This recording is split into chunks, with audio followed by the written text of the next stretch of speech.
Kiana's aunt, Rhonda Battle, for the return of property left behind after Kiana was kicked out of her home. All rise.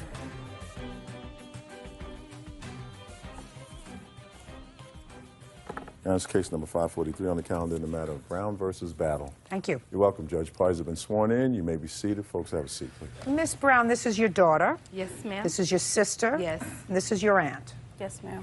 According to what I gather from your complaint, there came a time when you moved and your daughter, who was a senior in high school, would have had to have traveled 2 hours each way to school. Yes. Your sister, who had just purchased a home close by to the school, volunteered to take your daughter in and have her live with her so that her commute would be an easy one to school. You accepted, and your daughter went to live in her house. And she lived there for several months. Is that what I gather? A few months, yes, ma'am. Then something happened involving a bank account, money that was being withdrawn from your account by some sort of link that had been set up erroneously.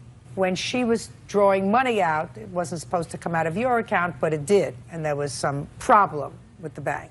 In any event, you left, and it is your claim that your sister refused to give your daughter back her property. That's what you're suing her for. Yes, ma'am. Your sister says that in her counterclaim, you owe her for some collect calls that were received by your daughter from her boyfriend who was in jail, and lost wages nonsense. I don't know what that's about. Forget that. Anyway, that's your counterclaim. What property do you say your sister still has at her house? Everything Kiana owns. Just a second. I asked you specifically what you think she has there. Bed. Just a minute. Bed. Do you have the bed? Yes, ma'am. That goes back. What else? TV, DVD player. Shh. When did she purchase it? About 5 years ago. Okay, do you have that? No, ma'am. Where is it?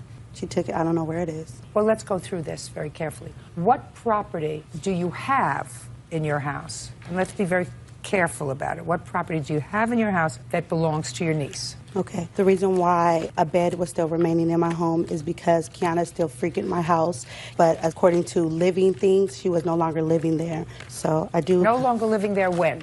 Mid-November. Where did she go in mid-November? She went home with her mom. Why? I didn't go home with my mom. I was still living with her. Our Christmas break, I went home with my mom for 2 weeks. Christmas break started when? It started December 21st. When did you start living with your aunt? I started living with my aunt in the summer of August. So you were there August, September, October, November, and according to December? Yes, ma'am. How much money did you give your sister towards your daughter's support? Nothing. She said she didn't need anything, but I did. Just a second. So, for the 5 months that your daughter lived there, according to you, you gave her no support for your child. Do you work? Yes, I work. You have other children? Yes, I do. How many other children? I have 2 other children. How old are they? 14 and 16. And who else lives in your home? My boyfriend. And he works? He's unemployed at the moment. Does your daughter's father provide her with child support? He's deceased. So she gets Social Security disability? Up until last month. She got, while she was living with your sister, Social Security disability? Yes. In what amount? $93. How often? Every month. Okay, so the $93 a month that your daughter receives from Social Security, you did not turn over to your sister? No. Any reason for that? Well, I purchased deodorant, bus pass, any necessities that she needed, I provided for her, as well as groceries. I did take her to the grocery store, let her get groceries whenever she needed. I'm just finding out what's going on here because I have to make a determination who's lying and who's telling the truth. Your Honor, I have proof as well. Miss Battle is lying. Kiana never moved out of her residence. Kiana was thrown out on January the 18th of 2008 after the incident at the bank. I went to Rhonda. She called me, first of all, irate. I was at work. I told her, I will call you when I calm down because she upset me. I got off work early. I went home, called Miss Battle, asked her what was going on. She informed me that her checking account card and Kiana's savings account card were linked together. So I told her I needed to meet her at the bank so I can find out for myself from the bank. Got to the bank, spoke to a teller. He told me 3 times in front of Miss Battle and Kiana that the 2 cards were not linked together. So at that point, I told Rhonda I'm not writing a check because they said they weren't linked together. We proceeded to leave, driving down the street, same street that Rhonda lives on. I see her throwing my daughter's things in the street. I pull over, ask her what is she doing. She tells me Your daughter stole my money. I stated to her, what did the bank tell you? At that point, she lunged at me and attacked me in my face. And as she attacked me, I grabbed her hand as it was raking down my face. My mouth was open. Her fingers were stuck in my mouth. I grabbed her hand. She pulled my hair, so I pulled her hair. That all very unbecoming behavior. Yes. It ultimately turned out, Ms. Brown, that the bank had made a mistake Yes, and that the ma'am. cards were linked. Just a minute. Ultimately, the bank called you and said, oops, sorry, we made a mistake. Were in fact linked. The money that your daughter was taking out, she was taking out of your sister's bank account. Yes. So that she was right. So that the bad behavior that erupted after you went to the bank and they gave you erroneous information. But that is incorrect, Your Honor. I have the bank statement with the date and the time that we both went to the bank showing that the accounts, that the money was taken out the account. I have that statement. I understand that, We're but not she says that disputing when that. you went to the bank and the two of you spoke to a teller, Yes. the idiot teller said to you, no, that's not true, they're not linked. No, Your Honor, that is not true. What did the teller The teller tell you? did not have a chance to explain any of that to us. What were you told when you left the bank? And initially, when we left the bank, the teller was undetermined. We didn't get any answers. She walked out. Just a second. She says the teller said no, they weren't. Turned out that they called her. 2 weeks later. I asked them to call her because she was calling the bank. The bank manager called me personally and said that Ms. Brown was pretending to be me. There was someone pretending to be me. She wanted me to Whatever. come in. You listen, I don't have to go there. It's Right. not necessary. We're just saying it turned out that you were right. Yes, ma'am. And she was wrong. But you were both wrong for having escalated this thing into something that was pretty ugly. Yes, ma'am. Now, when she was throwing your daughter's things out on the lawn in front of her house, what was she throwing out? Her bras, her underwear.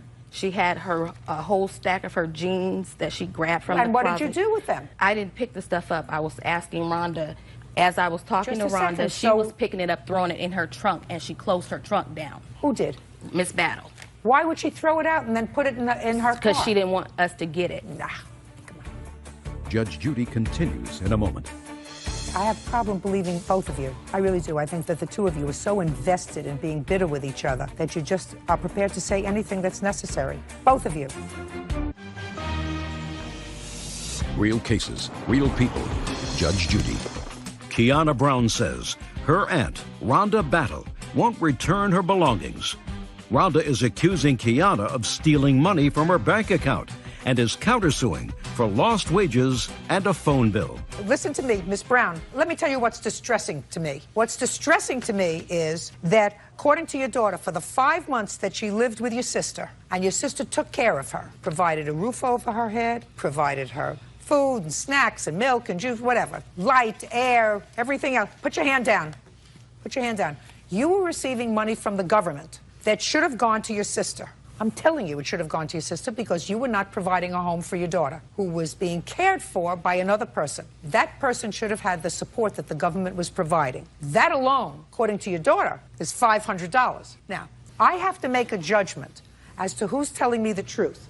Your sister, who provided a home free of charge for her niece in order to make her niece's life more comfortable, or you, who got money from the government, did not send it where it should have gone. You say there's $5,000 worth of property that your daughter had at your sister's house. And I have a witness to that, my other sister, who really doesn't want to be here to testify, but she is willing to tell the truth because my daughter never moved from Rhonda's house. Whether she moved or not, I don't believe that you had $5,000 worth of property at your sister's house. What? I had DVD players worth $200, iPods that I bought over a period of time. I love Jordans and Nikes. $400 worth of shoes. You had a DVD player Yes, ma'am. I had. and you had an iPod. I had DVD players, iPods. You had a DVD player, Yes, ma'am. Portable. not players. You had a DVD player. Yes, ma'am. When did you purchase it? I actually got it for Christmas in 2000. This Christmas from my mother's boyfriend. How much did those things cost? I have no idea. They cost about $200 and You had an iPod? $277, $250. You had an iPod. I had an iPod and it cost $170. Okay. You have a digital A shuffle and my digital camera, and I had Jordans. I had Jordan 1 Retro 1s, Jordan Retro 4s, Jordan Retro 13s. I don't know what you're talking about. They're Jordans are a pair of sneakers, Judge. they're shoes, tennis Retros shoes. cost Right. These kids spend a Your lot Honor, of money Ms. on Brown this. is elaborating on items that she does not have and did not have in my home. Your Honor, my daughter's father is deceased. She had memorabilia, pictures, wedding tapes. She had jewelry. She didn't receive anything but what she had on her back. Do you have any of this memorabilia of hers? No, ma'am, I do not. Did you have in your house? At one point, I did. And what happened to it? When Kiana moved out in November, because of the phone bills, which is my counterclaim, if I may. Go ahead. While Kiana was living in my home, she was accepting collect calls announced to me from her boyfriend in juvenile hall. She ran up my phone. Who's the boyfriend? His name is Jelante. And why were you accepting these collect calls from him? I actually paid that off with the money I earned from work. I paid everything off. She never to had Ms. permission Battle. to accept calls. Who did you pay? I paid Ms. Battle the same day that we went to the bank and opened the account. Well, wait just a second. When did you pay her? Give me the date. Give me the month. It was when I first got my job. It was my first check that I earned. I'm not sure when. Give me the month. I started working in October. So you got your first check and you paid her for these collect calls, so that would have been in October. Yes, ma'am. She says she gave you a check to cover some of those calls, some or all of those calls, sometime in October. Is that correct? No, ma'am, she did not. Okay. In fact, they eventually cut off the phone, and it went to collections, which was very upsetting. Can I see them, please? Yes, ma'am. She admits to having a relationship with the boy in jail. So. Your Honor, when Rhonda called me and told me Kiana was accepting collect calls from her boyfriend from juvenile hall, I told Rhonda that Kiana needs to be responsible. Her first check, Rhonda took her to open up a savings account. You weren't there. Don't tell me. I talked to her. You weren't there. Don't tell me. Well, she told me that she paid her the money because I asked her. You know something? I have a problem believing both of you. I really do. I think that the two of you are so invested in being bitter with each other that you just are prepared to say anything that's necessary. Both of you. I do believe that your sister took some stuff because she was furious, that she says that you were assaultive to her. She said that you scratched her face, that she couldn't go to work. I have she was, proof. Just a minute. I'm telling you what she says. And because she says that, whether it's true or it's not true, I assume she believes that that's what happened. And you said she pulled my hair. I did what I had to do to defend myself. Probably shouldn't have stopped the car at that point. You probably should have just gone to the police and said her stuff is outside and I don't want to get involved with it because my sister's too angry. But there was a time when your sister was very loving and very supportive of both you and your daughter. And me, her. Just a second. Did you ever take care of her children in your house? Yes, I've taken her son when he was 2 weeks old. She was tired, needed some help. How long did he stay with you? Every other weekend sometime. Oh, listen, we're not talking about the same thing. We're talking about having a teenage child living with her, a child who has limited judgment if she's got a boyfriend in Folsom, juvenile detention. Well, that's where the collect calls come from, Folsom, California. Okay. Right? So a teenager with limited judgment living in her house because it's more convenient for her to get to school. That is not something that somebody does who's a bad person. So clearly, something happened between the two of you. What got in between the two of you was a teenager. That's what got in between the two of you. And a teenager who inadvertently got some funds taken out of an account that shouldn't have been. You did not support your sister when she said it happened. I mean, I got what? Don't show me receipts. You didn't say to your sister, look, I don't know what happened. Whatever happened, I'll take care of it if that's what happened. You said, prove it to me. Meet me at the bank. You got to the bank, and the bank didn't right away say, listen, we made a mistake. So you said, you see, my daughter was right. You were wrong. You accused her of taking money out of your account, and that was wrong. And you left. Turned out, she was right. But what got in between you two, formerly loving sisters, because you used to take care of her baby, she took care of your bigger baby, turned into an ugly, vicious situation. Ugly and vicious because she tried to do something that was good and positive for your daughter, and because of circumstances over which neither one of you had control, but over which both of you acted badly. Your Honor, once I found out, I went immediately and I paid that bill. I got you. The damage was already done. The fight had already taken place. Yes, ma'am. The scratching had already taken place. The hair pulling had already taken place. Yes, ma'am. She had already tossed out your daughter's stuff because she was angry, tossed it out, sold it, whatever, and she probably, if it took 2 weeks for the bank to come up with the ultimate solution, which was they were wrong, it was probably, if she did sell some property that belonged to your daughter, probably within that 2-week period that she did it, until the bank notified her that you would come in and made restitution on that account. I also, what? Your Honor, I also have documentation from Kiana's school where this incident has really brought emotional distress from her teacher. Listen, I'm sure about that. I also have receipts where I had to replace eyeglasses. It's enough. Okay. It's enough. You got to let it rest. But I don't have nothing. She has all my stuff. I don't think she has your stuff anymore. I had DVD players that I bought, that my mom helped me buy. Everything that I ever owned. Everything from my mom's house. Why do you think she would do that? Because she thought I stole her money, which I didn't. And we have receipts saying we paid her back. I have receipts. I had to go buy all new stuff. Just a second. You paid her back for what? For the money that they said that was taken off of my card. Just a minute. You were using a credit card? No, it's a bank debit card. A savings account card. And you had money in your savings account? Yes, ma'am. So instead of taking the money out of your savings account, they were taking it out of her checking account? Yes, ma'am. Over what period of time? They said it was for, like, I just barely got the card. I was supposed to have first card come, but I guess she said she had it in her safe, so she ordered another card. And so when she finally gave it to me, it was open and everything. So I was like, okay, you know, I finally got my card. You know, I was still putting money. It's my senior year. You know, it's my year to be 18, and I can't do nothing because I have to buy all new stuff. I can't really concentrate on school because Well, start concentrating on school. This is just stuff. They're just things. But These are things. Very unfortunate. My dad pictures. My dad is dead. Well, that if you had those things and if you no longer have them, Miss Battle, because you got angry with your sister and you got angry with your niece, and in a fit of anger you threw them out. If you threw those things out, that was absolutely a terrible thing to do. You understand that? If I'd done that, that would have been a terrible thing to do, Your Honor. Yeah. But those things were not in my home. The things that are packable should be put in a box and shipped to them. The bed, if you want it, you'll have to arrange for a marshal to be there to escort you in to pick it up. Okay. So those things are going to be returned to you. I'm awarding you $1,500 for clothes and the replacement value for an iPod, DVD player, some sneakers, etc. $500 for punitive damages, because I do believe that you threw away the pictures and her memorabilia, which are irreplaceable because you were in a bad mood. That's $2,000. Now, I was going to deduct the $500 that I think that you should have paid to your sister for the support of your daughter for the 5 months that you allege she was there. Instead, I think that you should take $500 out of your pocket and add that to your daughter's losses, which would make it $2,500 that she has to spend to replace her stuff. Do you understand? Yes, ma'am. Okay. And on your counterclaim, Miss Battle, I don't think that you had any losses whatsoever, and I do believe that this young lady paid you for the phone bill, so your counterclaim's dismissed. That's all.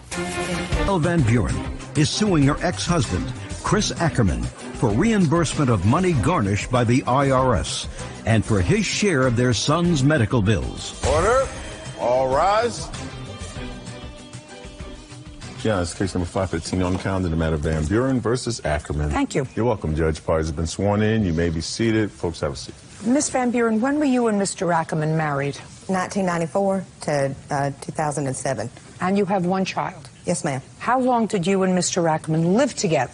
We lived together probably from 1992 to 2006. So far, is that correct, sir? Yes, ma'am. Your one child is 15, and I believe from my reading of the paper that Mr. Ackerman has custody of that child. Is that That's correct? correct. Is that correct? Yes, ma'am. And you are under a child support order for that child? Yes, ma'am, I am. Is it correct that you are currently in arrears on your child support and your driver's license was suspended because of that? Yes, ma'am. You are $15,000 in arrears? That is not accurate. How much in arrears are you? Closer to 16, Your Honor. I didn't actually come to court to prepare to prove what I've paid on child support. That's not my question. On file it says $15,000, but I can prove Fine. that I don't owe that much. There was a period of time. Just a second. And your license was suspended in January of this year, 2011, for yes, non-payment because of a payroll mistake at my job. For non-payment of child support. Is that correct? No, ma'am. Was your driver's license suspended in January? Yes, ma'am. What was it suspended for? For non-payment of child support. That's what I said. There was a clerical error that my payroll department made. Maybe yes, maybe no.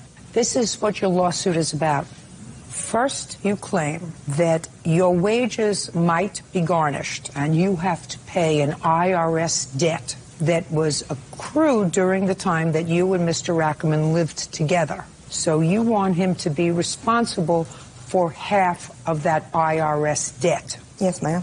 Okay. When were you notified of that IRS debt?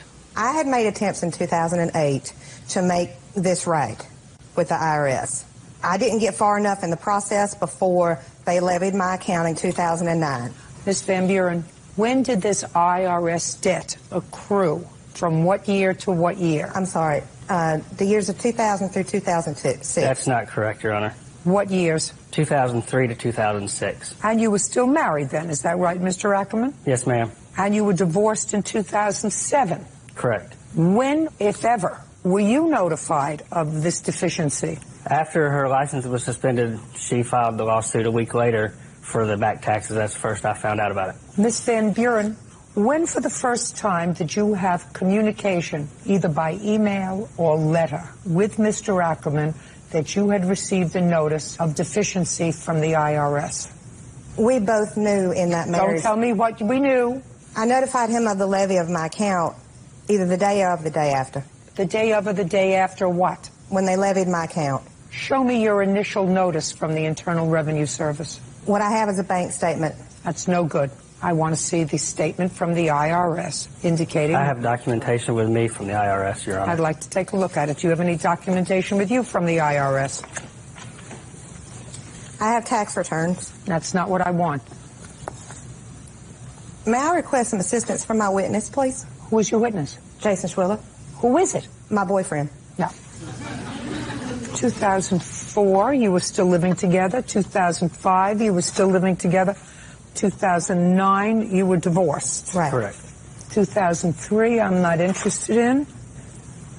Well, this is to you, Ms. Ackerman, indicating that you worked out a tax repayment plan with the IRS. There's a letter here, December 31st, 2009, indicating that there was an overpayment on his tax return of $304, but that's after the divorce. Right, that was supposed to be a refund, and they added it to the back taxes. What do you mean they added it? You mean they paid down the back Correct. taxes? Correct. And how many times did they do that? I think that was the only time. Okay, and how much have you paid them back? I paid them with my refunds that I have filed in 2007, 8, and 9. All that was taken Not from me. 7. How much was taken in 2008 and how much was taken in 2009? All of them, and I don't have the amounts with me. Well, then I can't help you.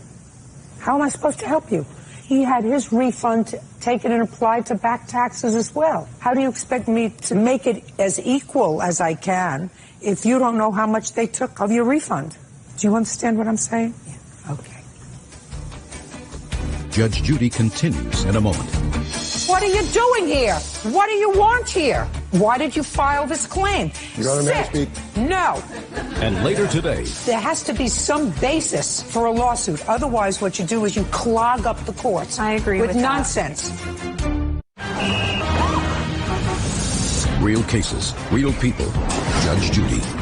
Michelle Van Buren says ex-husband Chris Ackerman owes for money garnished from her account by the IRS and for half of their son's unreimbursed medical bills. Ms. Van Buren, you want to tell me what you believe that Mr. Ackerman owes you with regard to unpaid medical expenses for your child? February 7th of 2010, our son was involved in a serious accident. He was taken to an emergency room and then transported by ambulance to another hospital to receive emergency surgery. Okay. I've gotten all the bills paid except for just under $5,000 of that. I have my divorce decree stating that he was responsible for half. Does your divorce decree say who's supposed to have insurance for him? She Yes, is ma'am. supposed to have insurance.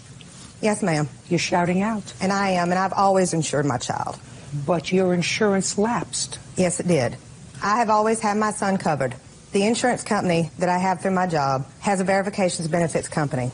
I have a document stating that they had him covered in 2010. They had dropped the wrong dependent. It was a big mess. I said, look, you need to switch this. You need to take my ex-husband off that had been my ex-husband for 3 years. I said, you need to take him off of there and put my child back on. When I went to re-enroll him for coverage they should have never denied him to begin with, they said that I failed to provide proper documents for the insurability of him. In other words, I needed to prove insurability. After 3 trips to the courthouse, birth certificate, social security card, they were not happy with the 2 pages that I provided of my divorce decree. Ms. Van Buren, your judgment of divorce provides that you are to maintain insurance for the child. The insurance lapsed through no fault of his, whether it was your fault or a combination your fault and the insurance company's fault. What you're asking me to do is to say because you were under court order to provide insurance. Which I did provide insurance, ma'am. No. If you did, then we wouldn't be here. Exactly. I had him covered. Then you would have had no medical bills. Well, I can't get all the medical bills, or some of the medical bills are not going to pay. Miss Van Buren, he did not have any insurance. I mean, you can't have it both ways. At the time of his accident, was he insured or not insured? He was not insured, Sure. but I got the bills paid. I got him covered, and then after that, I got him continuous coverage to the state of Georgia. Miss Van Buren, you're not following my question. 2 answers. Either he was covered when he was in his accident, or he was not covered. Was he covered or not covered? Yes. Yes, what? Yes, he was covered. If he was covered, then why did you have thousands of dollars in medical bills? Show me where they applied your insurance to his bills, and if your divorce decree provides that his father should pay for 1/2 of the unreimbursed medical bills, I'll be more than happy to award you half of that. But I want to see where you had bills that were covered by insurance and there was a deductible or something else. Do you have any of those? No, I only have the... Of course not. I only have the bills that they didn't pay. No, because he was not insured at the time of his accident, correct? Is that correct?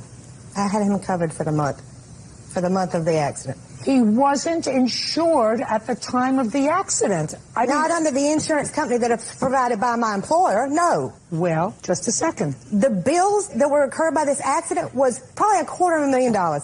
He went under 2 major surgeries, okay? And after I thank God that he was alive, my sole purpose was to get this child covered. Because as far as I was concerned, it's not my fault that they dropped my child. I have always had my child insured. Miss Van Buren, it may not be your fault, but it's not his.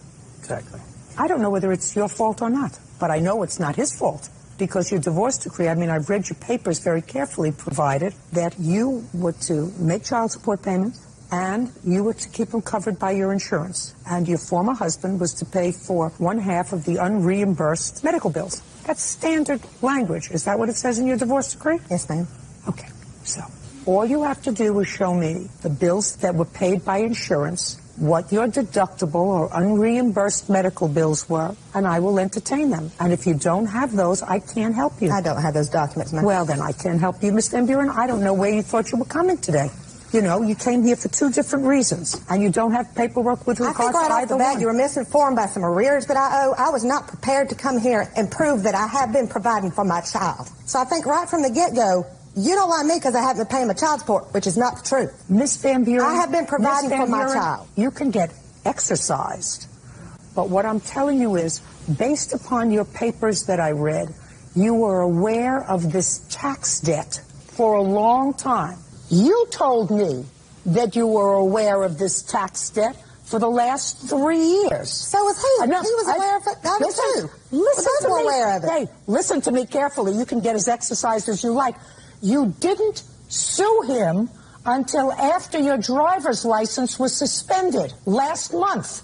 That's when you got angry. And don't get angry with him. This don't isn't get about angry suspension with of me. my license. I'm not on trial here for child support. I didn't say you were, madam. What I'm saying to you, madam, is you had 2 issues. You brought proof of neither. I only want it fair. We were married for 12 years. For 6 years, we did not file taxes, and he knew that. Why should I be responsible to pay all of this? And it's paid in full, and that's what I'm happy about. Miss Van Buren, All I asked you was to show me what your tax refund And I'm not able was to that buy were that for you, taken. but you know what? It's paid, and really that's what I care So then about. what are you doing here? What do you want here? If it's paid and then you're happy with that, then what are you doing here? Why did you file this claim? And if you file the claim, it's your responsibility to bring the paperwork. You want to Sit. No. Because if you knew anything, you would have to have the paperwork here. We have paperwork. Well, she doesn't have it here. She has bank statements showing payment paid to the IRS. Not bank statements. IRS statements that show we have taken the following: $304 on your past due IRS debt. That's what the letter shows from the IRS. That's what she will have someplace, not a bank statement. That's all. Thank you. That's all. Your Honor. Listen to me. Say goodbye. Goodbye. Parties are excused. You may step out.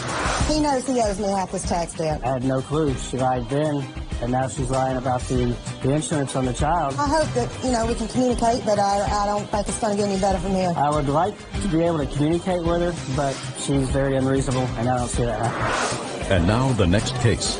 All parties in the matter, Wiseman versus Carmen. Step forward. Diane Wiseman is suing former business associate Molly Carmen for expenses she incurred while studying to become a private detective. Miss Wiseman, let me see if I can put in a very Reader's Digest way what this case is about, so perhaps I can simplify it for both myself and for the two of you. You wanted to go into the private investigation business. Could you stop, Miss Carmen? Papers down. I'm sorry. It's not so... I'm sorry. Not so difficult. Miss Wiseman, you wanted to go into the private investigation business. According to your complaint, you contacted the defendant, who had been a private investigator for quite some time. Yes, ma'am. You made some sort of an arrangement with her where she would come and instruct you so that you could get your license. In what jurisdiction? Washington State. Miss Carmen traveled to Washington State from Boise, Idaho. At her own expense to come and work with you in setting up your business and doing some training. Yes, ma'am. You had no written agreement with her whatsoever, and no oral agreement with regard to a partnership, an arrangement to sharing of income. I don't know why she did it. I don't care. But there was no contract between the two of you. So far, correct? Correct. Correct. Miss Carmen, according to your complaint, did not follow through with what she had to do to take a test in Washington State in order to train you. And therefore, you had to hire someone else and do some other paperwork in order to get your license. Yes, ma'am. And you want her to pay for that. Yes, ma'am. Miss Carmen wants to be compensated for her travel to the state of Washington, even though there was no agreement to compensate her for travel. So far, correct? Correct. So, what you need, Miss Wiseman, is a cause of action. And you don't have a cause of action. You don't have a cause of action for breach of contract. Contract requires an offer, an acceptance, and consideration. Those are the basic parts of any contract, whether it be written contract or an oral contract. What was Miss Carmen supposed to get out of this arrangement? She was supposed to get part of the ability to be able to work with us. I don't know what that means. She was going to work with us. And if she came to Washington State, she came to Washington State because her son and grandbabies live there. So. I assumed that she didn't come just for you. Right. I assumed that you were an afterthought in her visiting somebody else there. I assumed she didn't come for you. In any event, you don't have a contract. That's a nebulous sort of thing. She was supposed to get something to work maybe with us and maybe... That's not a contract. Bird has this. I need this. He knows how much I need this. Mm-hmm. This is a calculator. So I say, Bird, would you sell this to me? And he says, I'll sell it to you for $5. Mm-hmm. I give him $5. Offer, acceptance, the $5 is consideration. Now I have this, whether it's oral or in writing. That's a contract. But you have no contract. You asked her for help. She came. It didn't work out. So you had to do what you had to do in order to get licensed. She's not responsible for that. You understand?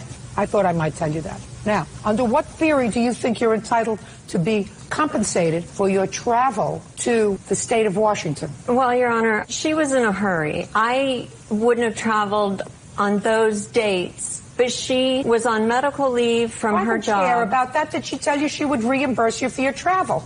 No, she did not, but I So- was doing it out of the kindness of my heart. Good. Then what are you bothering the courts for? No good deed goes unpunished, I Well, guess. I mean, but I don't understand why you're bothering the courts with your lawsuits. I don't think I'm bothering you, hopefully. I think Actually, it is. There has to be some basis for a lawsuit. Otherwise, what you do is you clog up the courts. I agree with that. nonsense. And put your hand down.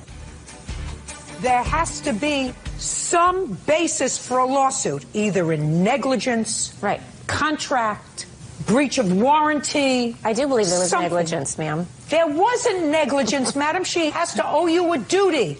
She doesn't owe you a duty to take a test so that she could train you. But she agreed to. Your Honor, may I say something? Ms. Wiseman, you didn't put your ears on. There has to be offer, acceptance, and consideration. You do not have a contract with her. Put your hand down. I'm sorry. Bird wants his room cleaned. He's very messy. I say I have nothing to do on Saturday. I'll come over and clean your room. On Saturday, I said, what am I, crazy? I'm not going to go over and clean Bird's room. Or I go over there on Saturday, I look at it and I say, you know, this is a real pig pen. I'm not cleaning this room. And Bird said, you said you would come over and clean my room. And now I'm going to go and hire somebody and pay him $200 to clean my room and charge you for it. Exactly. Well, that's exactly what you're doing, Ms. exactly Wiseman. right. Now, did I make that exactly right. clear to you now? I'm clear. Good. Case is dismissed. Thank you very much. Thank you. His girlfriend, Deanna Ginter, for the return of his furniture and other belongings, and for an unpaid loan. All rise. Yeah, it's case number 378 on the calendar in the matter of Hayes versus Ginter. Parties have been sworn in. You may be seated, ladies. Sir, have a seat. Mr. Hayes, it is your claim that the defendant has some property that belongs to you. Yes, ma'am. Ms. Ginter says she does not have any property that belongs to you. Property was purchased out of joint accounts when you were, in fact, living together. She has a counterclaim for harassment. I have a few questions for you. When did you and Ms. Ginter live together? From 2005 until 2009. And you split up in 2009. What month in 2009? That would be November. And when you split up in 2009, you left. She left. She left to move back to her mother's. Is that correct? That is correct. And what did you take with you? I only took the things that he allowed me to take. That was in November of 2009. Correct. What did you take? I took my personal belongings, my clothing and things. I took my children's bedroom sets, and I took some miscellaneous household type kitchen utensils, things like that. And you went home to your mother in November? Correct. Are you still there now? No, I'm not. When did you leave your mother's house? In June of this year. Did you sue Mr. Hayes in December of 2009? No, I did not. January 2010? No, I did not. February 2010? No, I did not. March, April, May, June, July? No. No.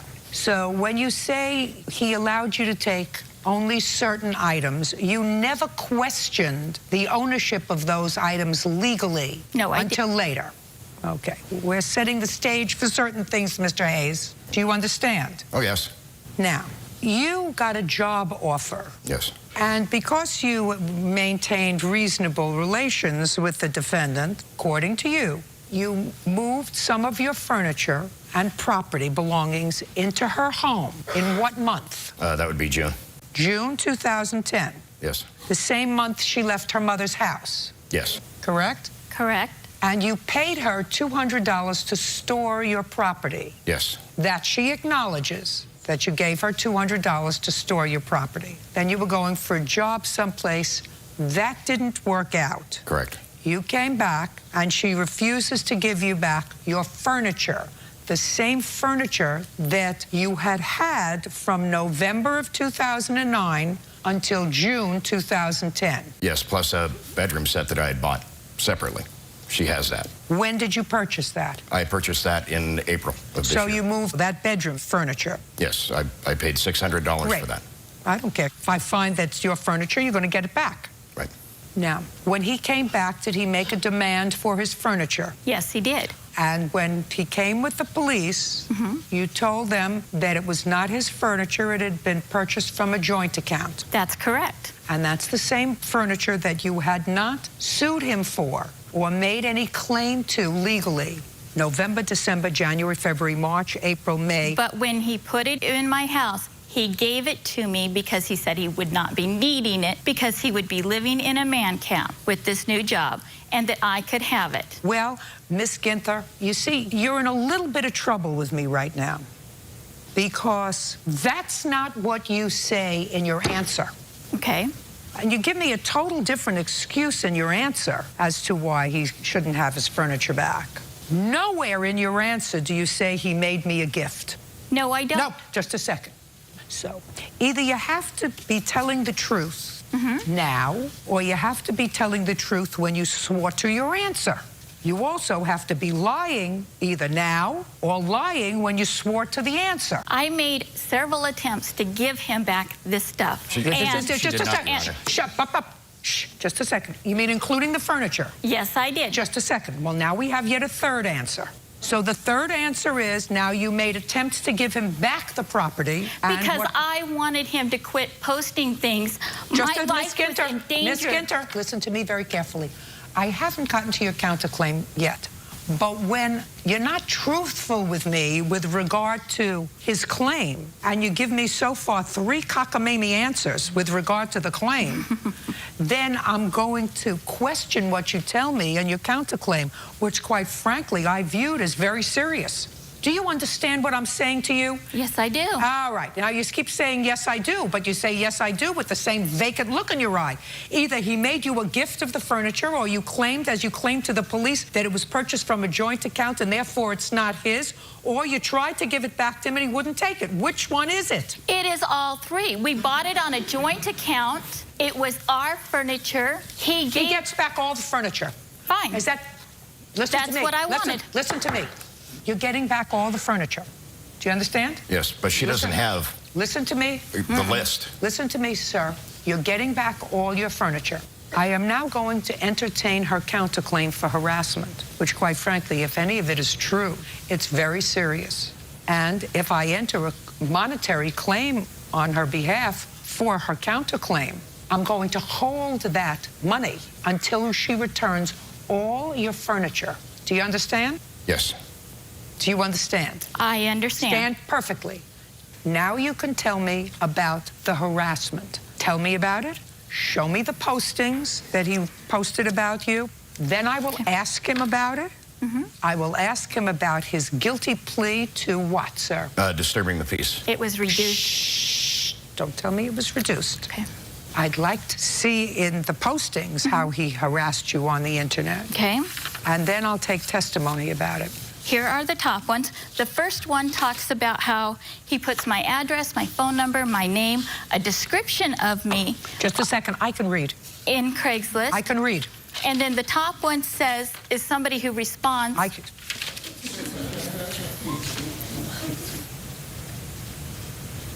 Did you post this, sir? 45 to the forehead, make it look like a home invasion, one less thieving, R.I.P. Did you post that?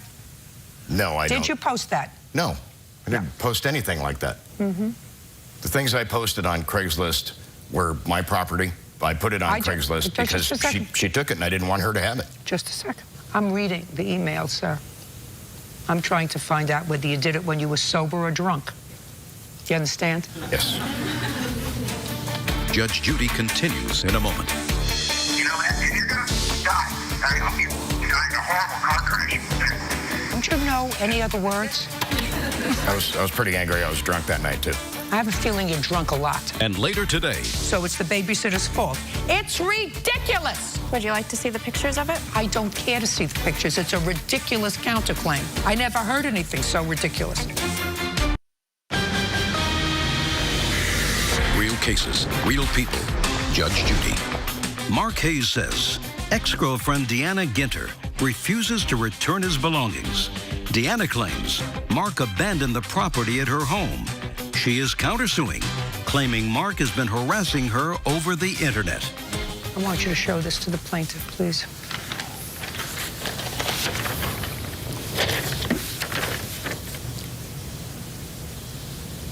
Second one, yes. First one, no. The second one was posted when I was in my hotel room after I called the police and went to get my stuff with the U-Haul, and she wouldn't give me anything back. And I was on the phone with the police. I don't care. And I think that you posted both of them, even if you posted only one of them. It's awful. But her taking all my property isn't awful when I show up there and I have to call the police? Listen to me very carefully, sir. She didn't take your property. You put your property in her house and you paid for storage. That's what courts are for. That's what I just said to the defendant a moment ago. I said, you made no claim to that property November, December, January, February, March, April, May, until he put the property in your house and then came back for it, and then you didn't give it back to him. I said, the reason I'm not even entertaining the claim that it's yours is because he left, he took the property, and you didn't sue him. That's what you do to someone who you believe has property that belongs to you and is retaining it. You sue them. You don't importune other people to call her, harass her, threaten her, or anything else on the internet. That's not what the internet is for. That's what courts are for. We understand each other? Yes. Perfect. I also have some voicemail messages I'd like you to listen to. I'd like to hear them. And by the way, just a second, hold on. I don't care about your list. This is what she's returning to you. Listen up very carefully. She's returning to you exactly what you say in this. She's returning to you TV, tools, and a bedroom set. That's what she's returning to you, because that's what you say she retained that belonged to you in this email, or whatever it is, posting. Well, the police said that she doesn't have any of my tools. None of my stuff's there. Listen to me very carefully, sir. That's what she's returning. I don't care if she returns a screwdriver to you. Do you understand? That's what you said in the email she retained, so I don't care about the laundry list of items that you were prepared to show me. Now I'll listen to it. Hey, guess what? I'm back. So you just remember that. I'm back. So hopefully your Chevy meets somebody that'll feel sorry for you and stuff and find all your pills. And too bad you didn't die, you know, that when you took all them Ambien. You just should have died right there. Kids should have let you take them. World be a better place. You're a moron. And you're a thief. You steal. That's what you do. You steal to get what you want. So you know what? You're just, and your mom's the same way. Both of you are just idiots. You don't care about anybody else but yourselves. So you know what? You. I hope you die. Okay, and then just one moment, there's one more. You know what? I hope you die, you piece of... You're the worst person I ever met. You are the worst mother person ever in the world. You know that? And you're gonna die. I hope you die in a horrible car crash. Don't you know any other words? Don't you know any other words? I was pretty angry. I was drunk that night, too. I have a feeling you're drunk a lot. And it really doesn't make any difference because, you know, I mean, that's nasty. Well, just listen to me. That's nasty. This is something other than nasty. This is dangerous. He this also is put dangerous. on there that I would be a sex slave. I received text messages, phone calls. No, because this is dangerous. Yes. Posting it is dangerous. That's why I'm awarding you $4,000 on your counterclaim. That's what you're suing for. That's what I'm awarding you. You're going to get it as soon as he gets back his TV in good shape, his bedroom set in good shape, and his tools. Okay. Do you understand? I understand. Perfect. You have your TV, you have your bedroom set, you have your tools, and you have a big mouth. The big mouth is going to cost you $4 grand. Thank you. That's all. Parties are excused. You may step out. He thought we were going to get back together. Yeah, it just disintegrated. And he thought he could move in and everything would be happy. She stole everything I had. And he found out it wasn't going to be that way. Every single thing I had, she stole. Very, very hurtful. More frightened than hurtful, though. She got my truck repossessed, then... Because I was scared for my life. I kind of had a lot of animosity. Hopefully he doesn't do it to anybody else. And now the next case. All parties in the matter, Sandberg versus King. Step forward. 18-year-old nanny Felicia Sandberg is suing former client Cassie King for unpaid babysitting fees. Cassie claims Felicia's services were substandard. Miss Sandberg, it is your claim that Miss King owes you babysitting services. Yes. that you performed and she didn't pay you for. Miss King's defense is not that you didn't work the hours, because I've read your answer very carefully. Your defense is that you didn't think her services were adequate, and therefore you did not pay her. Correct. And you have a counterclaim because you say that while your 2 little children were in her care, they wrote with some marker on your couch and you had to have your sofa cleaned. You think she's responsible for paying for that? I do. All right, so let's get some things straight in my mind. Judge Judy continues in a moment. I don't give a rat's behind what you were looking for. You ate the hamburger. And if you eat the hamburger, you've got to pay for it. Real cases, real people. Judge Judy. Nanny Felicia Sandberg says former client Cassie King owes for unpaid babysitting fees. Cassie is countersuing for the cost to clean her love seat and sofa. What kind of work do you do, Miss King? I work in fast food industry right now. I'm home with my children. Who else works in your household? My husband. What kind of work does he do? He works in the lumber industry. Is this your husband? This is my husband. Could you stand up? I have some questions for you. How long have you been working for the same company, Mr. King? 4 years. How much do you make an hour? $10 an hour. And how much do you make at your job, Mrs. King? I make $8.75 an hour. I work part-time. Okay. Now, initially, Miss Sandberg was hired to watch both your children, and you were paying her $6 an hour. If I may. And then... when I hired her, it was $6 an hour, $3 per kid per hour. Just a second. You were paying her $6 an hour to watch both of your children. Correct. Not $3 a kid. Well, I said child. Okay. Sorry. And then when one of the children was to school or whatever, you initially offered her $3 an hour because that's what you felt she should be paid for watching one child plus tidying up the house. Correct. Mm-hmm. In a daycare center, that is what it is. It's $3.75 an hour per child. Okay, what it is in a daycare center? A daycare center, you bring your children there and they're there with other children. And I don't have to come home to a mess either. Listen to me, Miss King. I'm going to give it to you a one-shot deal. Okay. There is no issue of whether or not Miss Sandberg worked the hours for this $202 that she is requesting in pay before you let her go. Correct. The issue is whether you were satisfied with her service while she was performing those services, because you claim she slept on the couch. You claim that she came home one day and found the house untidy on more than one occasion. You claim that on one occasion you came home and found a chair in the middle of the kitchen, which suggested to you that your little 3-year-old was trying to get his own food. Correct. All of those things. So now I'm going to go back to what you do part-time. You work in the fast food industry. Correct. What do you do in the fast food industry? I work as a waitress, if you will. Okay. Let's say somebody comes in and orders a hamburger and fries, and you serve them. Mm-hmm. And they take their burger and fries, and they go to the table, and they eat it. And then you present them with a bill.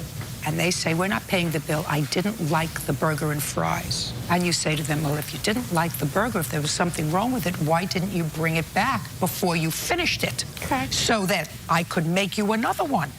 That is Or our if policy. you didn't like the fries, why did you eat them? I did. Why did you eat them?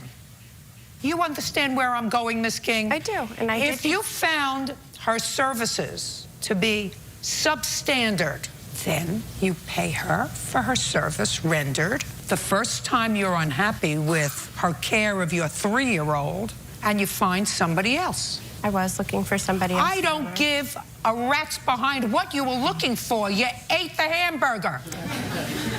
And if you eat the hamburger, you've got to pay for it. Okay. Now, you have a ridiculous counterclaim. Judge Judy continues in a moment. Have you been cheated? Go to judgejudy.com or call 1-888-800-JUDY. Now, your counterclaim is that while under her care, one or both of your children used a magic marker or an indelible pen or something on a piece of your furniture, and it was under her watch, so she should pay for it. Yes. Would you like to see the pictures of it? I don't care to see the pictures. It's a ridiculous counterclaim. I never heard anything so ridiculous. It's almost like saying, well, while under her watch, she served my son a peanut butter and jelly sandwich, and afterwards he took the plate and he dropped it on the floor. And if she had been watching him more carefully, he would not have dropped the plate on the floor, and therefore she owes me a new set of dishes because it was 1 out of 8 dishes. Now I only have 7, and I can't replace the dish, so it's the babysitter's fault. It's ridiculous! Counterclaims dismissed. $202. Judgment for the plaintiff. That's all. Parties are excused. You may step out. Wilson is suing mother of 3, 23-year-old sales rep Adrienne Dixon for slander and loss of work. Order. All rise.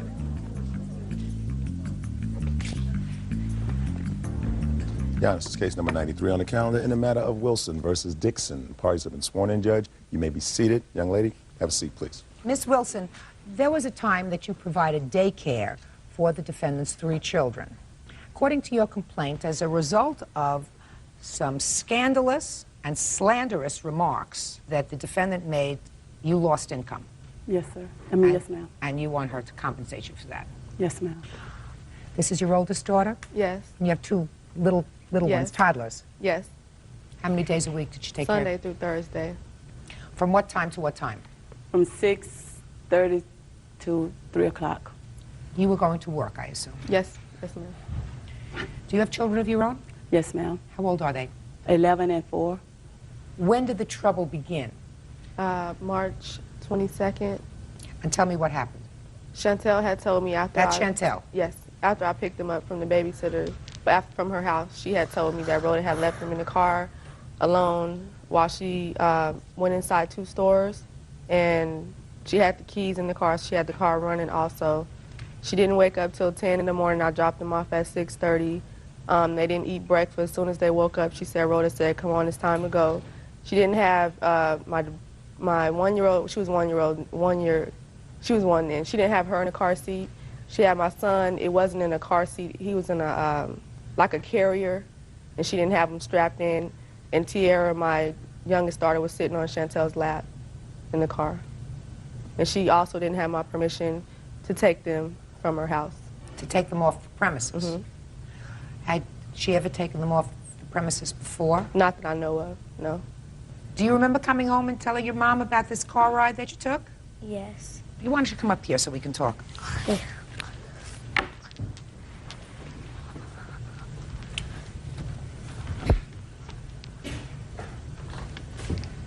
Tell me your name again. Chantel. And you're 9? Yes. What grade are you in school? 4th. I'm going to 4th. You do well in school? Yes. Good. Tell me what you told her. I told her that we woke up until 10 and we didn't... What do you mean you woke up until 10? I mean, Miss Rhoda woke up until 10. And well, she didn't get up until 10. Who took care of you from 6:30 to 10? Nobody. She just kept waking up and didn't check in on us. Where were the babies? Sleep. And somewhere I woke up, my sister was woke. So you told your mom about this business in the car. Were you strapped in a car in your seatbelt? No. And what about your brother? No. And your little sister? No, she was sitting on my lap. How old is your little sister? 1. Now she's 2. But at that time she was 1-year-old. Yes. Now when you say she was sitting on your lap, were you sitting in the front of the car or in the back of the car? Back. And was she sitting on your lap when the car was moving? Yes. Have a seat over there with your mom. Yeah. Okay. So after your daughter told you about this, what did you do? I was mad, and the next day I went over there to get my son's pacifier from Rhoda. And what happened? She asked me how come I hadn't brought them, and I told her why, and we were arguing. So the next day you didn't bring your children back? No. Did you file any report? With the police and with the Gary County Health Department. And when did you do that? The health department, I did that the next day. The police, I think I did that about, I'd say 5 to 7 days after I had filed it with the health department. Can you tell me why you, after you notified the health department, which I assume licenses you, is that right? Yes, ma'am. Why you notified the police? Because they didn't contact me back right away. I wanted to make sure that something would be done about it. How many other children were in your care at the time you were taking care of Miss Dixon's children? 14. 14 children? Yes, I did 18 hours straight, 7 days a week. 14 children? Oh, I'm sorry. You're saying the same time. I'm sorry. It was my 4-year-old, my 11-year-old, the 13-year-old, and his brother David, which is 6 years old. And her 3 children? And her 3 children. It's a lot of children to take care of. Okay, now is it that complaint to the health department and to the police department that you are complaining of today? No, my complaint is, Your Honor, is the slander. She made a police report saying that I left her kids in the car by themselves and went shopping in Walmart. That's the complaint, Your Honor. Yes. That's the slander, and that's the slander that she spread it all over Junction City, stating that I left her kids in the car and went shopping in Walmart, and how she got my contract taken away from the state. She was bragging about that. Well, let's go back a second, Miss Wilson. You did, in fact, go out to run a couple of quick errands with the children. Is that right? Yes, ma'am. And are you supposed to take the children off premises in a car when you're taking care of them? With the signed permission slip, Your Honor. Do you have a signed permission slip from her? No, ma'am. So that you had no right to take them off the premises? Verbally, she told me, she asked me if it was okay for her to work 2 hours overtime. The 2 hours overtime that I was working for her, Your Honor, was my off time. She called and asked if it was okay for her to work 2 hours overtime. I said, yeah. I said, but I have to run a couple of errands. That's what I told her. But I said, yeah, you go ahead and work 2 hours overtime. Did you have a signed permission slip from her to take her children off the premises? No, ma'am. The answer is no. No, ma'am. So you're not allowed to take her children off the premises? Verbally. Well, no, ma'am. No, ma'am. You took other children in the car with you, too, correct? Yes, ma'am. How many children other than the defendant's children were in the car? It was Xavier, the 13-year-old, David, my 4-year-old, and her 3. So you had 5 children in the car? Yes, ma'am. How many car seats did you have in the car? I had 1 car seat. And who was using that car seat? The baby. Which baby? Romeo, the 12-month-old, was in the car seat. That's her baby? Yes, ma'am. And how old is the next oldest child? The next oldest was her child, I guess she 18 months. Was that child in a car seat? No, ma'am. You know that's against the law. Yes, I do, Your Honor. Judge Judy continues in a moment. I went in and out of those places, Your Doesn't Honor. make any difference. You left 5 children in the car for a moment. And later today, Madam, why did you sign the back of the check? Let me see, because I don't know. It's a check made out to cash. You cashed the check. real cases, real people. Judge Judy. Daycare provider Rhoda Wilson says client Adrian Dixon damaged her reputation with slander. Adrian says Rhoda neglected her children. Where was the first stop you made? The first stop I made was at the cleaners, Your Honor. You left 5 children in the car and ran into the cleaners. It was driving cleaners, Your Honor.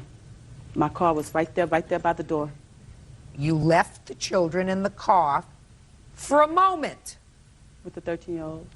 For a moment. Yes, ma'am. Now, where was the second place that you went? The Quick Sack. What is that? That's a convenience store. And what did you have to buy there? The bread and the vanilla wafers for my PM snack. And did you take all 5 children into that store with you? No, ma'am. So, Miss Wilson, you left the 5 children in the car alone. I don't have to go any further with you. Were you issued any sort of citation? All they got me for was improper seatbelting. Did you take a plea, or did you go to trial? I went to trial, Your Honor. Oh, you did, and you were found guilty? Of not properly seatbelting. So you were found guilty? Yes, ma'am. Well, if you were found guilty, Miss Wilson, you were found guilty beyond a reasonable doubt, which means that you can't now bring this lawsuit against her for complaining about things, some of which you were found guilty of. And if your complaint, Miss Wilson, is that the defendant told people about it, she could do that. Your Honor, I didn't leave her kids in the car by themselves and was shopping at no Walmart. So you didn't go to Walmart, so you went to the cleaners and you went to get your vanilla wafers. What difference does it make? I went in and out of those places, Your Doesn't Honor. make any difference. Do you know how long it takes a child, a 4-year-old, to put a car in gear, even if there are no keys in the car? We haven't even gotten to the fact whether the keys were in or out of the car. But let's say you were smart enough to take the keys with you, which I'm not so sure about. And one of the children, one of the toddlers, got there and moved the gear shift so that the car was placed in drive and started to roll with 5 children in the car. Your Honor, it was just that I volunteered to work 2 hours overtime for her, and it was my off hours. I was planning, I didn't need the jeans. I didn't need the jeans, Your Honor. I just needed the bread and the vanilla wafers, and I could have done that if I wouldn't have worked overtime. Just a second. Then you say I can't work overtime. You don't shake the job to work overtime, Miss Wilson, and then do the wrong thing. Yes. You didn't need the jeans, and you do without the vanilla wafers if you agreed to work 2 hours overtime. You were going to get paid for 2 hours overtime, right? Yes, ma'am. Right? Miss Wilson, you don't have a case. The case is dismissed, that's all. Parties are excused. You may step out. Come on. She slandered and lied about everything in a police report. Junction City is so small, it's like air freshener. You spray a little bit, it's all over, with a matter of seconds. She's mad because she lost her contract and she can't get no more money for not doing the job that she was supposed to be doing. She was doing the job wrong. And now the next case. All parties on Hayes versus Macy. Step forward, please. 19-year-old student Michael Hayes is suing former live-in girlfriend, 18-year-old telemarketer Dina Massey, for the return of belongings bought with an insurance settlement. There was a time when you were living together, when your house burned down. Is that right? That's correct. How long had you been living in that house? We've been living there for about, I say, 8 or 9 months. After the house burned down, you got an insurance settlement check. Mm-hmm. And how much was that for? $5,700. It was $5,400. Oh, $5,400. Some of that money was spent on furnishing a new place, right? And some of the money was spent for a car that you have. So is it a fair statement that all of the money that was used to purchase the new furniture for the new house came from this insurance money? That's correct. Is that correct? No. My daughter's bedroom, somebody from school donated it. My bathroom, I paid for out of my my income tax return, which I have right here. I didn't say all the furniture in the whole place was purchased from this money, but the money that was used to purchase the new furniture that you still have came from this pot of $5,400. Right. Is that right? Right. He wants to be reimbursed for that because he says that the renter's insurance was in his name. Is that right? That's correct. You say that he got the car. Right. And that also was paid for out of this $5,400, so that you're even. Right. Okay, so I have a few questions. Okay.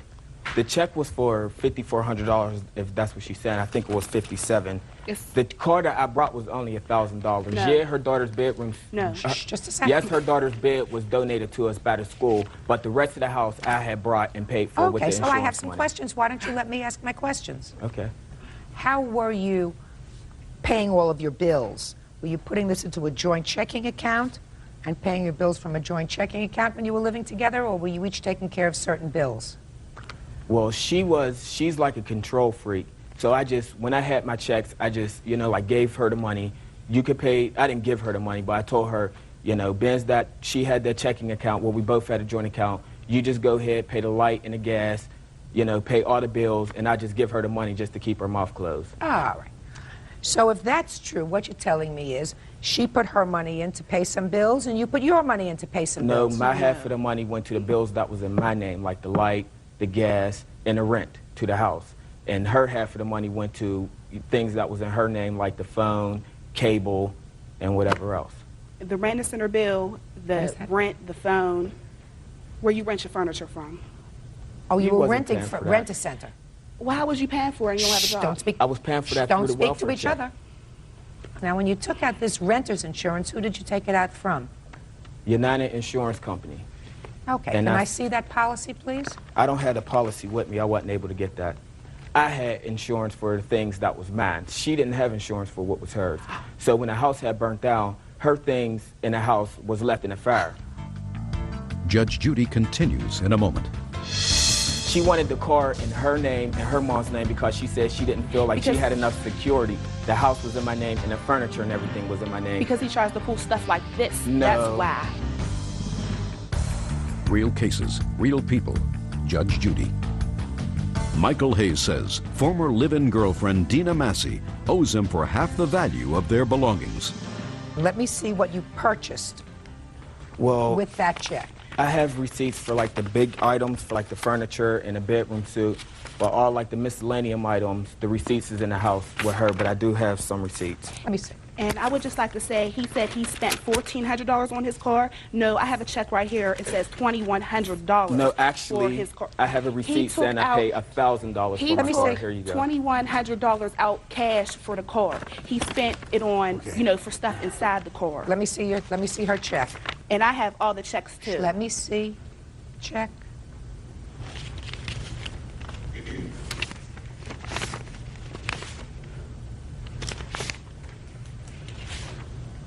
You have a check here for $2,100 that's made out to cash, that's signed by him. And it says car in a memo. Just a second. That you endorsed. What do you mean? I endorsed it. You endorsed it. It was made out to cash, and you got the money. Take a look at the back of the check. I didn't get the money for that. It's not made out to a car dealership. What we did was we rode to the bank. We wrote a check for $2,100 in cash. He put the memo. It says car. He took $2,100 out for the car. Okay. No. Why did he? Just a second, madam. Why did you sign the back of the check? Let me see, because I don't know. I know we got $2,100 out for the car. But he signed the front of it. I know he signed the front of it. It's a check made out to cash. You cashed the check. Yeah, I cashed the check. You cashed the check. But I gave him the money. We went and we drove and we looked around for cars. It was supposed to be our car. It wasn't just his car. No, it was my car. No, it wasn't just your car. She was going on this trip, like she was like a power trip or something. I don't know what was wrong with her. She wanted the car in her name and her mom's name because she said she didn't feel like she had enough seniority, or, you know, she wanted some seniority, so she wanted my car in her name because the house was in my name and the furniture and everything was in my name. Because he tries to pull stuff like this. No. That's why. Let's say you paid $2,000 for the car, okay? But let's say you got $5,400. What Miss Massey is saying is, since each of you was contributing money to the house, she should have some benefit from this insurance money as well. But we both lived there and we both was on a lease. I had renter, I mean, we had a nice house. I had renter's insurance for the things that was matched. She could have did the same thing. Show me the policy. I wasn't able to get it, but I had the checks. On some items. You're absolutely right, Miss Massey. House. You're absolutely and right. Okay, and the whole house was mine. The whole house is not yours. 1, 2, 3, 4. Judge Judy continues in a moment. Was the furniture that burned down rental furniture? Yes, it was rental furniture. Who paid the rental company? I did. There must have been a balance due for their furniture. He didn't. Ben's that the couch and a love seat that we had from Rent Center was still there. They was able to come in and take their stuff, so we wouldn't have to, you know, I wasn't liable for it no more. What do you mean? You mean everything burned down except their furniture? Everything didn't burn down, just the couch and the chair burnt down. Everything else was smoke damage. So are you telling me nobody paid Rent a Center for their furniture? Yeah, they came and they got it. They got it back. They took it back. They took it back. I guess they were going to fix it or whatever. I don't know what they was going to do to it. You want me to believe they came and took back this did. couch? They And they did. didn't say to you, you have insurance, you have to pay us? No, they came and took it, Ben's that, I don't know, the couch had caught a fire, and they said if it was still, I don't know, they just came and took it back. I don't know either. I don't know either. You have the car? Yes, I do. You have the car? You got the furniture? Right. Goodbye. As I excuse, you may step out. Old Pamela Potts is suing her nephew, 31-year-old Narvel Fields, for a mortgage. Narvel is suing for harassment. Order. All rise. Yeah, this is case number 153 on the calendar in the matter of Potts versus Fields. Parties have been sworn in, Judge. You may be seated. Folks, have seats, please. All right. Miss Potts, the defendant is your nephew. That's about all I'm sure of when I looked at these papers. And you live in one of his houses. Yes. Other than that, I can't figure out why you believe he owes you money. So why don't you explain this business deal that you had with him? Okay, at the time, I didn't consider it a business deal. The money came in much later. Everybody in the family knew Narvel had a house in Victorville. He needed someone to move in the house because he couldn't afford 2 mortgages. He had just purchased another home. So he asked us if we could move in his house. When? We moved about the middle of April. What year? Last year, in '99. Okay, so you moved into a house that you thought belonged to him. Go. We thought belonged to him, yes. Go ahead. Yes. After we moved in the house, we took our time because we wasn't pressured to move out of our home. We had filed a Chapter 7. So we wasn't really pressured. We had it up for sale. We moved into the home in Victorville. As we got comfortable, my husband was paying Narvell $1,000 a month. I would ask my husband, get a receipt, get a receipt. But he was comfortable. That's his sister's son. Oh, that's my nephew. You know, that's my nephew. I had a conversation with one of Narvell's girlfriends over the phone who told me that the house that we had moved in under the influence that it was Narvell's wasn't Narvell's house. It was his sister's house who had deceased the following year, the year before we moved into the house. I don't realize we done moved in a house that's not Narvell. He had told us during those months that we can have the house. He didn't want it, you know, to just take over the mortgage. And later on, he would quick deed the house over to me or whatever. My husband confronted Norvell about the conversation that I had with his girlfriend, that the house was in foreclosure. And so Narvell denied the house being in foreclosure. As time went on, my husband said, well, I'm going to start paying the mortgage direct to the mortgage company and stop giving it to you. Well, then Narvell came up to me. He says he was in some trouble. We found out he was in trouble with the law. He had another house prior to the house that we were living in. He needed to get out of his name. He said, Auntie, I have some property I need to get out of my name because I'm in trouble with the law and I need to get this property out of my name or they're going to take it. So he said, well, can you buy the house from me and get a loan on the house because I need the money for a lawyer. He said, and after I get all that straightened out, we'll do the paperwork for the house you're living in. I didn't want the house that he wanted in my name. I wanted the house that I was living in with my family. I have 3 daughters, and I don't like moving. It's very hard. So, did you buy the house from him? Yes, I did. So that house that you don't want is now in your name? Right. I only did it to help him. Just a second. And you gave that money yes, ma'am. to him? Yes, ma'am. But now you own that house? Yes, ma'am. Okay. Go ahead. So when December came, I have a copy of that check that I directed deposit straight to Narvell's account. I deposited that whole check in Narvell's account. And in exchange for that, you got a house? Yes, ma'am. So, go ahead. Okay. So I started telling Narvell, when you going to put this house in my name? Because I still kind of gave him control of the property that he put in my name. I didn't really take control of it. Because he had a tenant living in the house. What difference does it make? It's in your name. Yeah. I got a second loan on that house once it was in my name. What money do you think he owes you?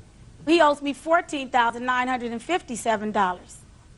So why are you suing him for $5,000? Because I had to bring him to a small claims court. Why? I'd rather get the 5 than get nothing. That's ridiculous. Yes, it is, ma'am. No, that's ridiculous. I'd rather get $5,000.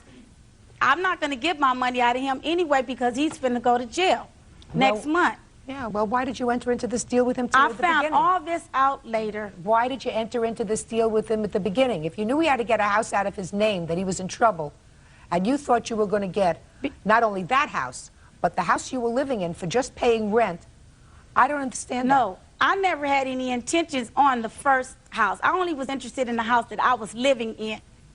Then you made a very bad deal. All right, Mr. Yes, Fields. I did. You want to explain this deal to me? If you can. I still don't understand her deal. I don't understand it either. But basically what's going on is they're very upset because I'm a victim of my home. And ever since then, you know, I got a tape with her calling my house, leaving me terrible messages and things like that, cussing me out. Mr. Fields, did you sell them another house? Yes, I sold them a house. For how much money? $93,000. That was the sale price? No, it was $100,000. Sale price was $100,000. They loan now is $93,000. And they put down $7,000. Well, they didn't put up anything. I covered everything. Explain that to me, sir. They didn't come up with no money. Out of the equity I had in the home, I covered the down payment for the home. Did your aunt give you $14,000? She did deposit a check in my account for $14,000, yes. What's that for? Well, she took a second out to give me the money. For what? For the home. Because they didn't come up with any of the money for the home. Okay. How much is this house worth? Right now, I have no idea because it's burnt down. Did you have insurance on it? Yes, ma'am, I did. Good. Insurance fully covered it. How much was the insurance policy on the house? $93,000. And the contents? I'm not sure, ma'am. What do you mean? My You're not- sister. Your sister knows how much my was the sister contents knows, of the ma'am. house? The personal property inside the house was valued at $23,000, but the insurance is only going to pay $16,000. 16 plus 93. Is that right? Right. So, $109,000. Now, how much of a mortgage do you have on this house? $903. No. Will somebody come up here who knows numbers, who understands this, please? Somebody come up here, fast! I'm getting irritated, this whole nonsense. She owes $93,000. She owes $93,000. So she is ending up with $16,000 in cash in her hand, right? Actually, no. She'll get less than that because Norvell sent some kind of claims adjuster to Pam. She signed an agreement for him to get 10% of the total amount Who of cares? recovery he makes. All right, so, had the house burned down? I have it. How did the house burn down? One of the lady's children threw a burnt towel or something in a trash can. Norvell has been contacting the insurance agency alleging that Pamela is committing insurance fraud. So the Whether house he is is? not being restarted or nothing is happening. Everything is Let stopped. me explain something to you. I don't care. It sounds to me like you were all in a little conspiracy here. Everybody was in a little conspiracy to try to defraud somebody. I don't know whether it was each other, the federal government, the state government, the insurance company, but I certainly, in the brief period of time that I have to deal with this case, I'm not going to be able to figure it out. All I know is a house that stood for a very long time all of a sudden burned down and somebody's going to come away with some money. Judge Judy continues in a moment. What are you scheduled to be incarcerated for, sir? Income tax checks fraud. And you took the checks? No, they took it. We split the money. And later today, Well, we didn't get along very well. But at the end of the trip, I asked him for my money, and he told me to go to hell. It's difficult enough traveling with your mate. Traveling with a stranger is cuckoo. real cases, real people. Judge Judy.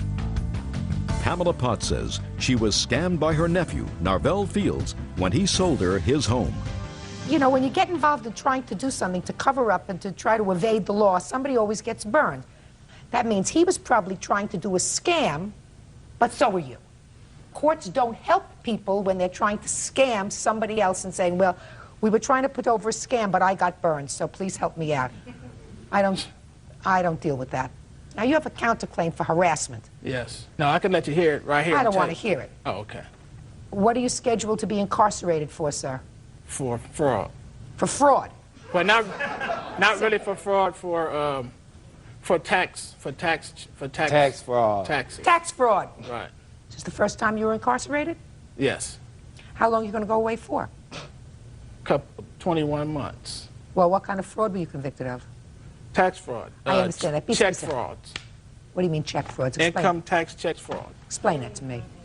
Filing checks for people with Social Security number and get them a check back. For dead people? No, live people. And you took the checks? No, they took it. We split the money. I have a feeling, sir, that you weren't terribly harassed. You understand? No, I don't. You don't look scared to me, is what I'm trying to say to you, sir.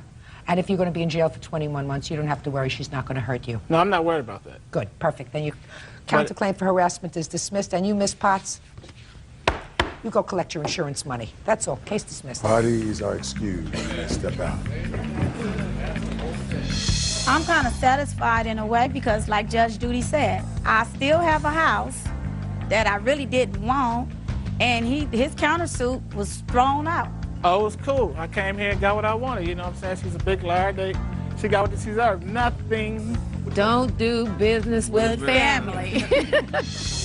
And now the next case. All parties on Lombardo versus Segarra. Step forward, please.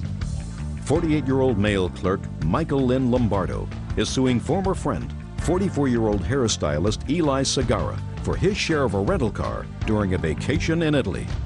Briefly, this lawsuit is about 1/2 of a rental car, which is $139. Yes, Your Honor. That you claim Mr. Segarra owes you for a car that was rented by you on your credit card. While you were on a trip to Europe with Mr. Segarra, you traveled as friends, and the agreement when you traveled as friends was that you were going to split everything right down the middle. When you returned from the trip, Mr. Segarra did not reimburse you for the $139, and that's what you're suing him for. Yes. Mr. Segarra has some sort of a nonsense counterclaim, Mr. Segarra, because you claim that while you were on this trip with her, you sort of acted as the chauffeur and carried her luggage and stuff, and you want to be compensated for the exact same amount, $139. Is that what your counterclaim is? Correct. So what prompted you to travel together? Mr. Segarra used to cut my hair. Okay. One day I was getting my hair cut. He said that he was going to Italy, and I said, oh, that would be my dream. And he asked me to go with him. I told him I could probably never afford it. He said that the airlines was having a special and we could get a round-trip ticket for $400. And once we got there, we would stay in youth hostels and we would split everything down the middle and it wouldn't be that expensive. So far correct? No. Well, first of all, I didn't invite her. She invited herself. When she heard me talking about my trip, she says that, and she makes me believe that she have never been out of a country anywhere, so far Pennsylvania. And I felt at that point that I didn't know what to say. So I figured out that I have You agreed. You agreed to go and agreed to split everything down the middle. So it's pretty much correct. Pretty much correct. All right. Now, tell me about the rental car. Okay. He called me up one day and he told me that he had put a rental car, he had reserved a rental car on his credit card. He told me that the cost of the rental car would be $242. We would pick it up in Milan and bring it to Rome at the airport. He told me that usually when he traveled, he took a train to go place to place, but since there was two of us, a rental car would be affordable. I said, okay. He told me he had rented a stick shift. I told him I couldn't drive a stick shift. He said, oh, you don't have to worry about that. I can drive a stick shift and I don't mind driving. Then he said, I put the reservation on my credit card, but I'm consolidating my bills and I don't want to put anything on my card. Could you please call Hertz Rental and put it on your card? So I'm thinking, okay, this is my friend. Okay, so you did. So I did it. Well, we didn't get along very well, but at the end of the trip, I asked him for my money and he told me to go to hell. Okay, Mr. Segarra, let's hear your version of the events, sir. Well, first of all, I did not even invite her. She invited herself. Okay, invite. We're down to car. Let's hear about the car. Never. I told her that I was going to go to Italy, and I don't rent a car when I go to Europe because of the European traveling by train or rail is much easier and much better. That was my first reservation in all my plans. Never had a plan on renting a car. When I called her 2 days later to find out and to explain to her how I travel and to travel cheap, I explained to her all the walking. I explained to her all the places that I say international hosteling for over one night over sleep and continue. She told me that she had a bad leg. Now, what bad leg? I don't know anything about. And I asked, what's wrong with the leg? Excuse me. Come on. What's wrong with her leg? She said, well, you know about my leg. I said, I don't know anything about your leg. So eventually, I said, but let me go home and I call and find out about the car rentals. She says, if I go, I need a car. That was what she said. Just a second. Hold on. So you went home and found out about car rentals. That's what you just said to me, Mr. Segarra. Yeah, I went and I found out because she said that she needed a car. So I went to find out how much it would cost a car because I never rent a car. Judge Judy continues in a moment. Well, you could have stayed at the youth hostel. You could have said to go to wherever you want to go. She did not want to. It's a free country wherever you went. If we get together, we would have to stay together. Real cases, real people. Judge Judy. Michael Lynn Lombardo says her former friend, Eli Segarra, refuses to pay half of their rental car in Italy. Eli says Michael Lynn ruined his trip. Okay, so you found out about the car. Well, at that point, the guy says that the rate that he found, it was so cheap and so easier that he needed a number for a credit card to hold with on the no guarantee. So that's correct. So you did, in fact, reserve the car initially on your credit card? On my credit card, yeah. Okay. I called her and I let her know about what I had done. The car. And did you tell her that you didn't want to keep it on your credit card because you were consolidating some bills? No, exactly. I used my credit card just to hold the car, but not because I wanted to have the car. Well, I mean, in the credit card. I told her I'm going to use my credit card because I was consolidating, and my plan was not renting a car. My original plan. Ah, okay. Did you drive the car? I drove the car. Okay. Was it a stick shift car? Correct. Did she tell you that she couldn't drive a stick shift car? She did say that. Now, I assume that you did not have a really fun time when you were there, Mr. Segarra. Is that right? No. Now, tell me about your counterclaim, sir. When we went into the youth hosteling or international hosteling for a lodging, there was, in certain circumstances, there was non-room available for a female. And this international hosteling separates males and females. So? So there was not available for the ladies. So I came and I told her, I says, there's nothing for ladies, there's for males. So I would stay in the room, and then I'll take her into the local hotel if she had the money to pay for the hotel or whatever, because it was nothing for a female. So then she says that that if we would have to be together, we should have to get the room in the hotel together, and I thought that was a lot more money that was not in my budget, Your Honor. So is what you're telling me, sir, you didn't stay in a youth hostel a couple of times because they wouldn't allow women, so you went to a hotel? Exactly. Is that your counterclaim? That's my counterclaim for the expenses of the extra hotels and Did you stay at the other hotels? Yes, I did. Well, you could have stayed at the youth hostel. Exactly. You could have stayed there, but you didn't. You could have said to go to wherever you want to go. She did not want to. It's a free country wherever you went. If we came together, we would have to stay together. Mr. Segarra, your counterclaim was ridiculous when I read it the first time. It's even more ridiculous now. She never agreed to reimburse you for the difference between the hostel and the hotel, right? No. Okay. Judge Judy continues in a moment. I want to tell you something. I don't understand how people who really don't know each other decide to travel together. It's difficult enough traveling with your mate. It's difficult enough traveling with your mate and children. It's difficult enough traveling with just your children. It's difficult enough saying it. I agree. It's difficult just saying it. Is absolutely right. Traveling with a stranger whose hair you do for a while, is cuckoo. In any event, you had an agreement that you would split the expenses. I find that you did, in fact, make outreach for the car. You did, in fact, initially put the car on your credit card. Seems to me that there was an implied promise that you would pay one half of the car rental, which is $139, judgment for the plaintiff.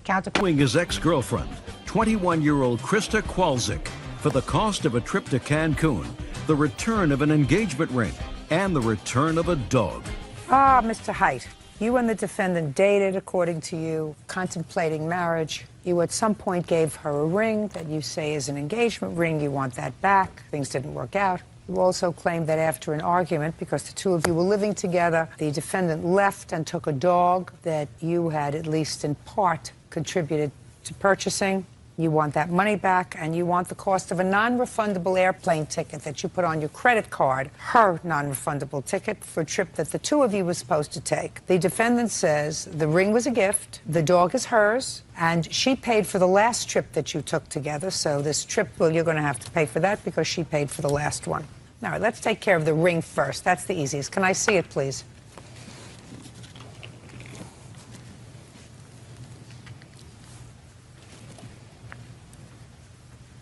Well, that certainly looks like an engagement ring to me.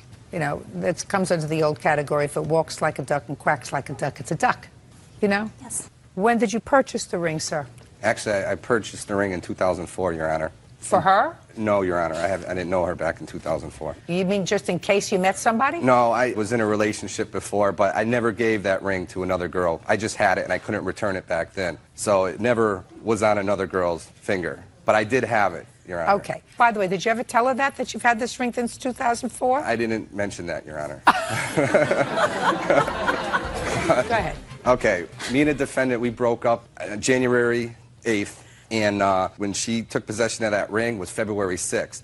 She invited me, because we had that dog together. It was her dog. His name's Monty. So she invited me to go and see how the dog was progressing, see how big he got. It was a dog school. So it was a dog school behind a pet store. So I went. And during our relationship, Krista was always like, if you ask me to marry you, the answer is yes. She would get mad when I said I would want to wait at least a year. So there was no, like, big surprise, like she would say no if I asked her to marry her or anything. Okay, so you went to the dog school. Okay. We went with Monty. And she didn't believe that I had an engagement ring. So I just brought it with me to show her. So I showed her. So you were trying to get back together again? I did care about her, but I did not propose to her in the back of a pet store at a dog school. I was just showing her the ring like I had it, and I really cared about you, and take a look, you know? She put it on her finger. Take a look. This is how much I care. Take a look. So she put it on her finger. She loved it. It's gorgeous. I said, it's not a good idea. I'm not giving you, it's not a gift. There's no way I'm giving you a $5,200 ring. You didn't even clean it. I never wore it. You didn't even clean it. It's dirty. It's got clear evidence that it's been worn before. There are deep scratches into it as if it had been worn. It was never worn, Your Honor. I never once... Well, she did put it on because she put it on her finger that day and got in her car. Doesn't make any difference. Go ahead. So you let her try it on. I let her try it on, and I asked for it back. She was like, no, can I hold on to it? Her thing was, can I hold on to it? All right, that was on February 6th. On the 9th, I ended up still going on that Cancun trip with one of my friends. So you went? I went. With your friend? With my friend, right. Okay, so we've taken care of the plane ticket. Though the plane ticket, that's not transferable. You still have that plane? She could have it. It's hers. It's $368 that I'm asking for, and she can have the credit, you know. Who paid for the last trip you took? She did, Your Honor. $2,400. That sounds like even Stephen. I paid for a lot of other gifts. Or most of our relationship, like... Listen, let me ask you a question. You have absolutely no use for this ring. It was a gift. First of all, it's an engagement ring. He never proposed to me, Your Honor. I know he didn't. I also don't believe that he ever gave it to you. I believe him. I believe him. And if I didn't believe him, I would still tell you, you have to give it back to him. Men don't like to give somebody something that's very expensive, like an engagement ring, and then, for whatever reason, I understand you moved out. Which my mother helped me. My mother. Your mother came over to the house, according to him. Next thing you knew, you were gone. Give him back his ring, please, Bird. All right, the ring is yours. The trip you took with your friend, I hope you enjoyed. You pay for it. Let's get to the dog. And then I will leave you both in peace, and hopefully you can say, we've had enough. It's over. Move on. Now, when did you purchase Monty? December 22nd, Your Honor. And you were together at the time? We were boyfriend-girlfriend, yes, Your Honor. You were living together? Yes, Your Honor. And you put in $900 according to the papers for the dog? According to him, but I did pay $1,200 cash for the dog. I have And the how receipt. much did Mr. Height put in to the dog? He says... Don't tell me what he says. Nothing. Nothing? He says he put in $300. Is that what you put in? Your Honor, I did. I'd like to see the bill of sale for the dog. This is down in Willington, Connecticut, is where we purchased the dog. This is from an ATM machine showing I'd in like Willington, to see it, please. Connecticut. I took out $300 on the 22nd. And she paid with a check $900 and my $300 in cash. I paid cash, $1,200. Show me where you took it out of a bank, the $1,200. Your Honor, I'm a bartender, and all of my tips are in cash. So if he put in the $300 like he said, There's no question he put in he should have signed the bill of sale. Shoulda, woulda, coulda. There's no question he put in $300. That doesn't necessarily mean it's his dog. What else did you buy for Christmas? The dog was not a Christmas present. I'm just asking you.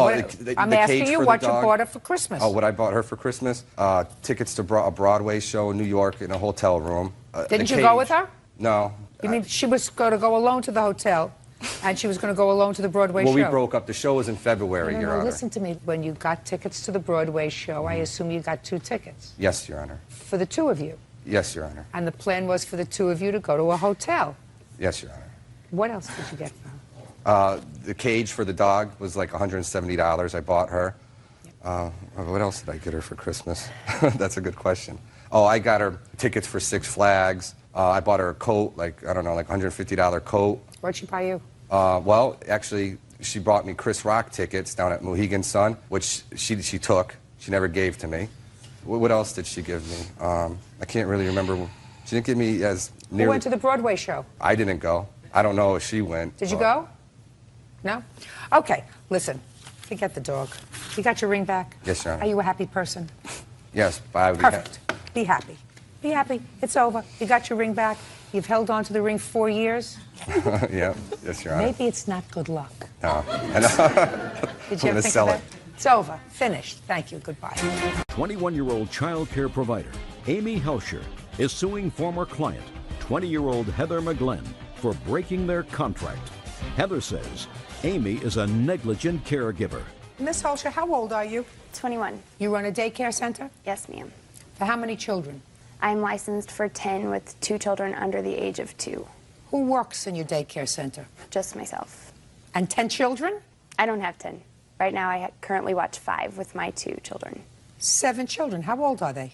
2 3-year-olds, and a 9-month-old, a 4-month-old, and then my 2 children. And how old are your 2 children? 19 months and 4 months. And who is this? My husband. It is your complaint that Miss McGlenn, who had a child in your daycare, took her child out of daycare without giving you 2 weeks' notice. Right.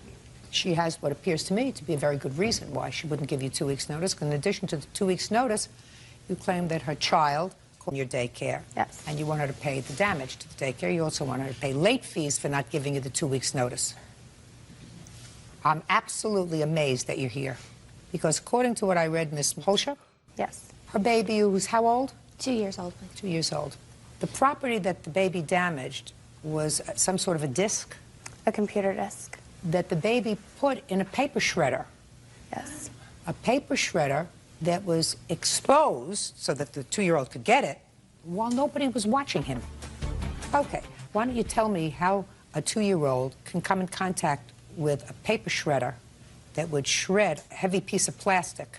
It got stuck in the paper shredder. The computer disc was on top of the computer that's in my living room where they watch cartoons while I cook lunch, so I have them all under control. You don't have them all under control. You don't have 7 children under control all by yourself. What state do you live in? Missouri. Anybody out there in Missouri? A 21-year-old lady doesn't watch 7 children, and possibly 12. There is something wrong in the state of Missouri. Don't you realize that her child could have lost a hand? Fingers do not fit in the paper shredder. We have tried. Nothing fits in it. How have you tried? Nothing fits in it. There's a slot that's like a centimeter thick. It's not even wide at all. And the CD could not have came out because my husband had to use tools to get it out of the paper shredder. You are responsible for anything that happens in your house. Yes, ma'am. While you are in control of these children, not their parents. You take on the responsibility of these children while you are watching them, while they are in your care for money. The idea that you would sue her for the $15 disc that her 2-year-old destroyed while you were in the kitchen not supervising adequately these 7 children is outrageous. Don't you get that? Do you understand that? Yes. What would prompt you to sue her for that disc when it is totally your responsibility that this child destroyed property and could have hurt himself? And I guarantee you, they're very inventive, these little children. Places where you never think they're going to be able to fit a finger, they fit a finger. You know, children lose fingers and hands on escalators. You figure, how do they do that? They do it. They're uncanny. That's why you don't take on the responsibility of 7 children. Because if you're in the kitchen cooking, somebody has to be in the living room watching the 7 children. I'm also amazed at you, Miss McGlenn, for leaving your baby there for another 4 weeks after this incident happened. You want to explain why to me? Well, the first incident was the paper shredder. And at that point, I had opened up my eyes and I was paying more attention to what was going on because I'm a single mother. You know, I'm a working mother and I didn't have anyone else to care for my child. I was trying to find another situation for my son that I felt he was safe in. How did you arrange to modify your schedule? I got a different job. I started working a different shift and I didn't need a babysitter. Who takes care of him? My boyfriend. Boyfriend. How long has this been a boyfriend? About 1.5 years. Not the baby's father? No. Not happy about that? Just, you the mother? Yes, ma'am. I'm not crazy about boyfriends watching babies. Well, it was while he was sleepy. I don't care if he was out at the prom. I'm not crazy about boyfriends watching babies. I understand. Lots of bad things have happened. Your boyfriend may be a really nice guy. I don't know. But you thought that this situation was okay too, right? No. When you put your baby there, you thought it was okay. Yes, ma'am. Turned out not to be okay. You got lucky once. Sometimes it doesn't happen. In any event, while I'm at it, since this is not the first 2 weeks notice case that I got from daycare centers, I'm going to tell you that this is one area, if I were a state government, I would not permit the 2 weeks notice requirement to be put in any daycare situation for the following reason. I'm just throwing this out for general information because I have an extra 30 seconds. Once I removed a child from daycare for cause, I wouldn't want to say, well, I'm going to leave him in here for another 2 weeks because that's what the contract says, that I have to leave him here for another 2 weeks and then worry that he's going to be either neglected or abused or somebody's not going to watch carefully enough because he's a child that's on its way out. I think that if you're moving and you give plenty of notice and say, listen, I'm moving, fine. But if there's cause for you removing your child from a daycare, I think that that 2-week requirement should be absolutely stricken from every daycare contract that's written, especially ones that are state subsidized. Ms. Holscher, you don't have a case. Goodbye. Deborah Skalkos is suing 9-year-old Russell Boucher Jr. and his mother, Christy, for damage to her car. Deborah says Russell dinged it with a shopping cart. Ms. Skalkos, is that right? Yes. According to your complaint, this young man right here accidentally dented your car with a shopping cart. Correct. You believed he and his mother are responsible Correct. for the dent. Ms. Boucher says neither she nor her son are responsible for the dent on your car. So tell me where you were when this happened and when. Okay. On the evening of April 20th, I was driving my car in a shopping area, and as I was getting ready to cross a speed bump, this little boy here, he yells, "Watch out," and a shopping cart came crashing into my car. And he says, "I'm sorry, ma'am, it slipped out of my hand." And there were cars behind me, and I wanted to pull into a parking stall to get out and look at my car. And I did, and there was a small dent in my car, and then I tried to find the little boy, and he was gone, and I didn't know what store he went into. Okay, so you did not see him with the shopping cart in his hand? I saw him pulling out the shopping carts, and it came crashing into my car. Madam, I want to know exactly what it is that you saw. Don't make anything up. Right. Do you understand what I'm saying to you? Yes. I read your complaint, and what you just testified to is different from your complaint. What you just testified to was you saw the little boy. Yes, I did. And you saw the cart hit your car. Correct. But you never saw his hand on the cart. Correct. And he said to you, "I'm sorry, it slipped out of my hand." Correct. Is that what you saw? That's what happened, yes. Is that what you saw, is my Yes. question. So you didn't see him trying to pull the cart out of the long row of carts, and it Correct. slipped out of his hand, right? Right. All right, because that's what you wrote in your complaint. So that was a mistake. You were mistaken about that. Yes. Should not be mistaken about that, because you signed it and you read it. You say, "I noticed a young boy standing on the sidewalk and pulling a shopping cart out of the cart holder." And my question to you is, you didn't see that. I didn't see him pull the cart out. All you saw was him standing there, Yes. the cart coming towards you, Correct. and the cart hitting your car. Correct. And then he yelled, "Watch out." Yes, he did. And then, according to you, he said, "I'm so sorry, ma'am." Yes, he did. He didn't say, "I'm sorry, it slipped out of my hand." That's not what you said in your complaint. But that is what he said. He said it slipped out of my hand. Okay. Tell me your name. Russell Boucher, Russell, how old are you? 9. Have you ever watched this program? Mm-hmm.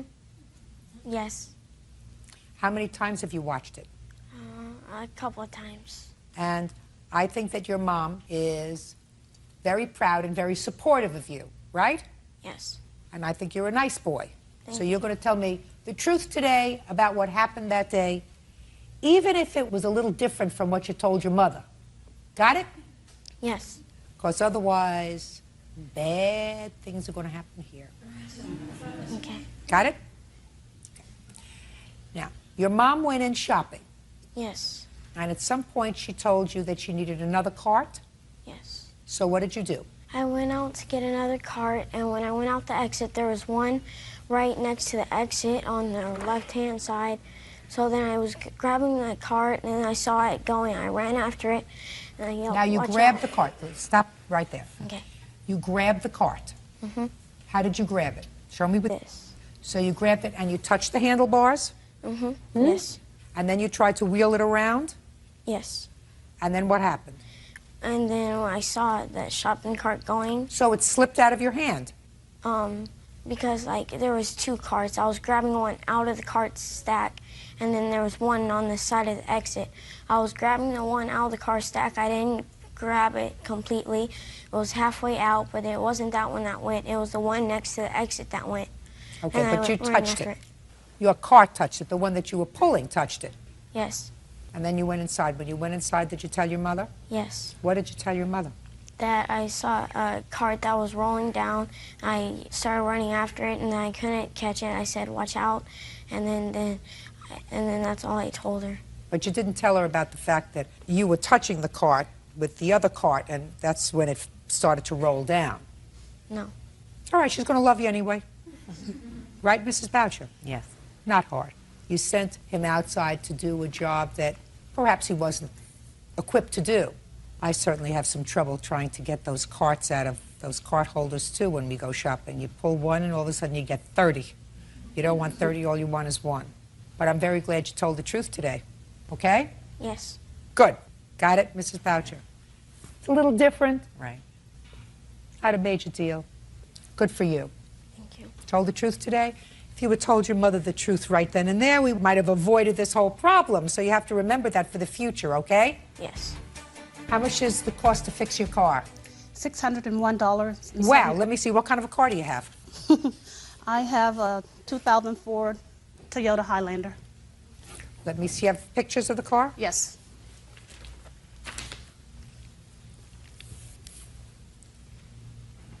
There's a ding in it. Yes, that's it.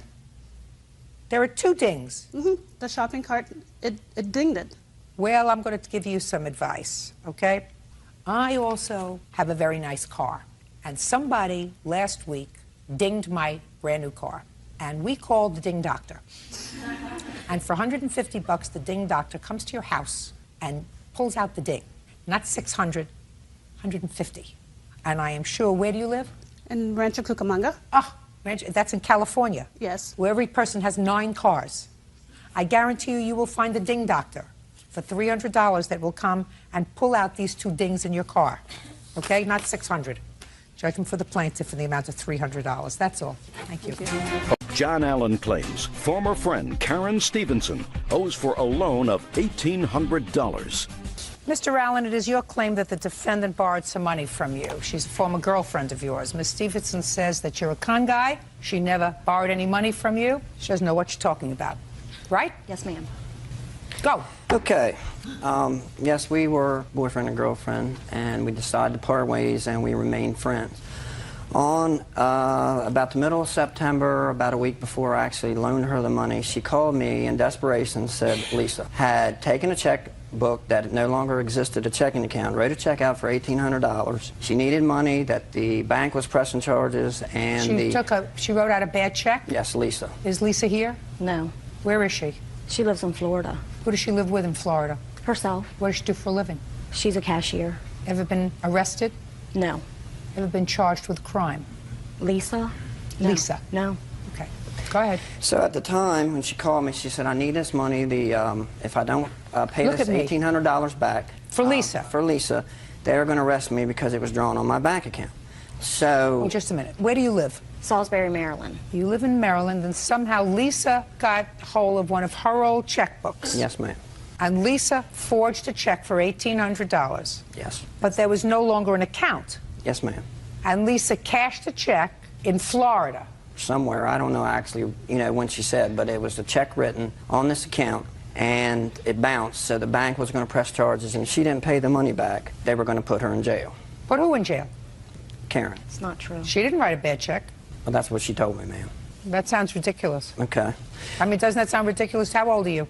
I'm 40, be 42 in March, ma'am. 42. What do you do for a living? I have a few businesses. I'm going back to school, getting my real estate degree, and What kind of businesses do you have?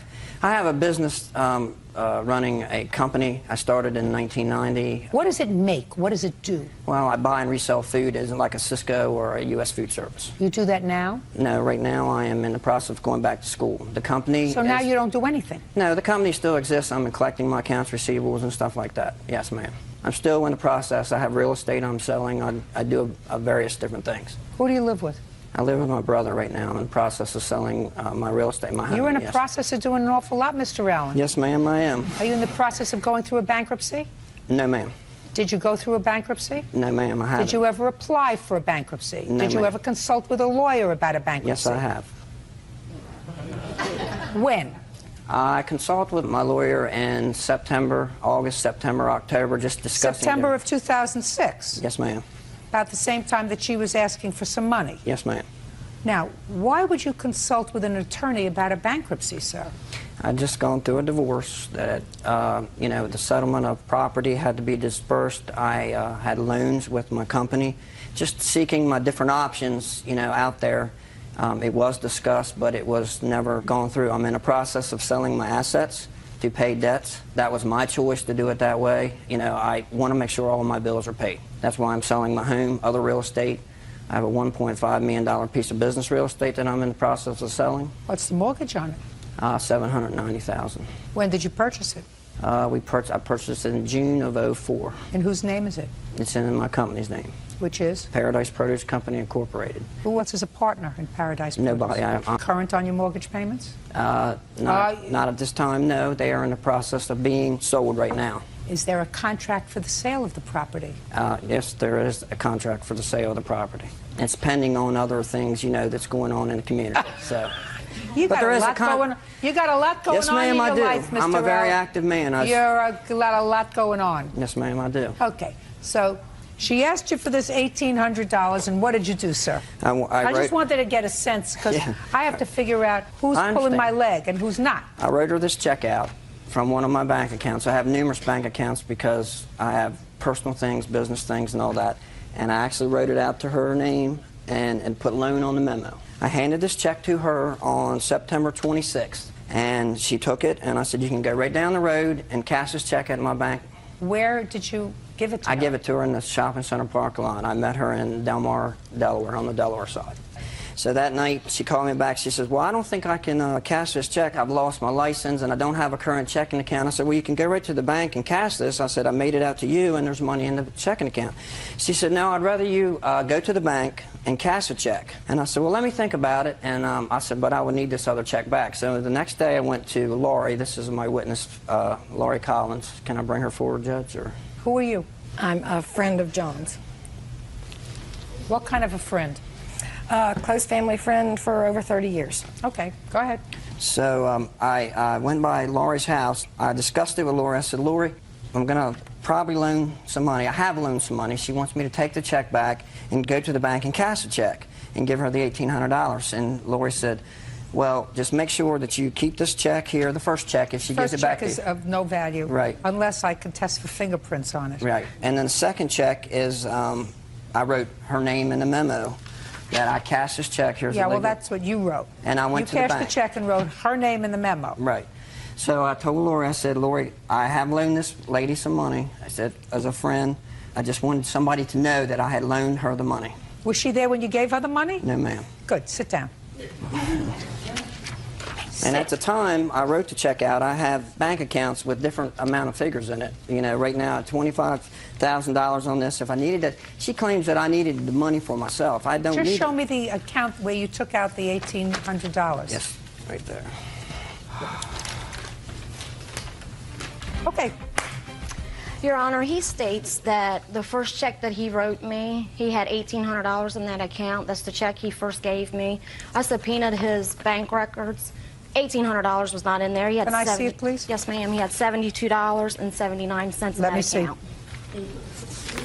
Can I see that check, please?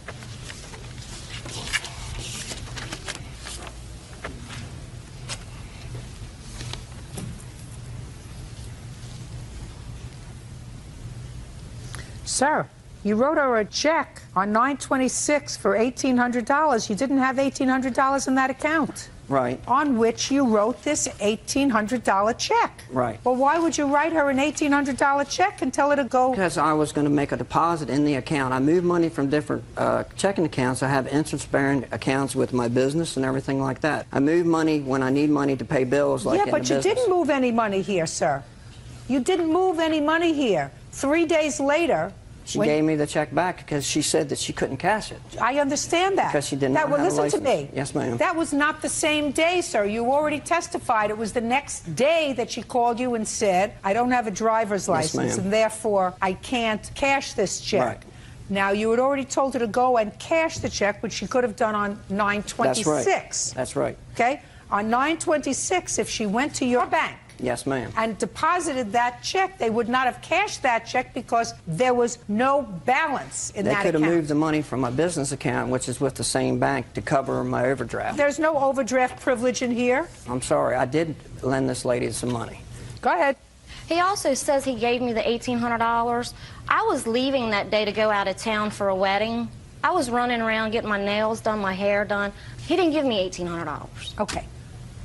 Sorry. Now, let's start out with the conversation that you had with him about Lisa. There was no conversation about Lisa. He knows she was in town for maybe a week or two. She moved back to Florida. I don't have a checking account. I don't have any checks. I haven't had a checking account in 3 years. So you never had a discussion with him about a loan? No. Never had a discussion with him about giving you any money? No.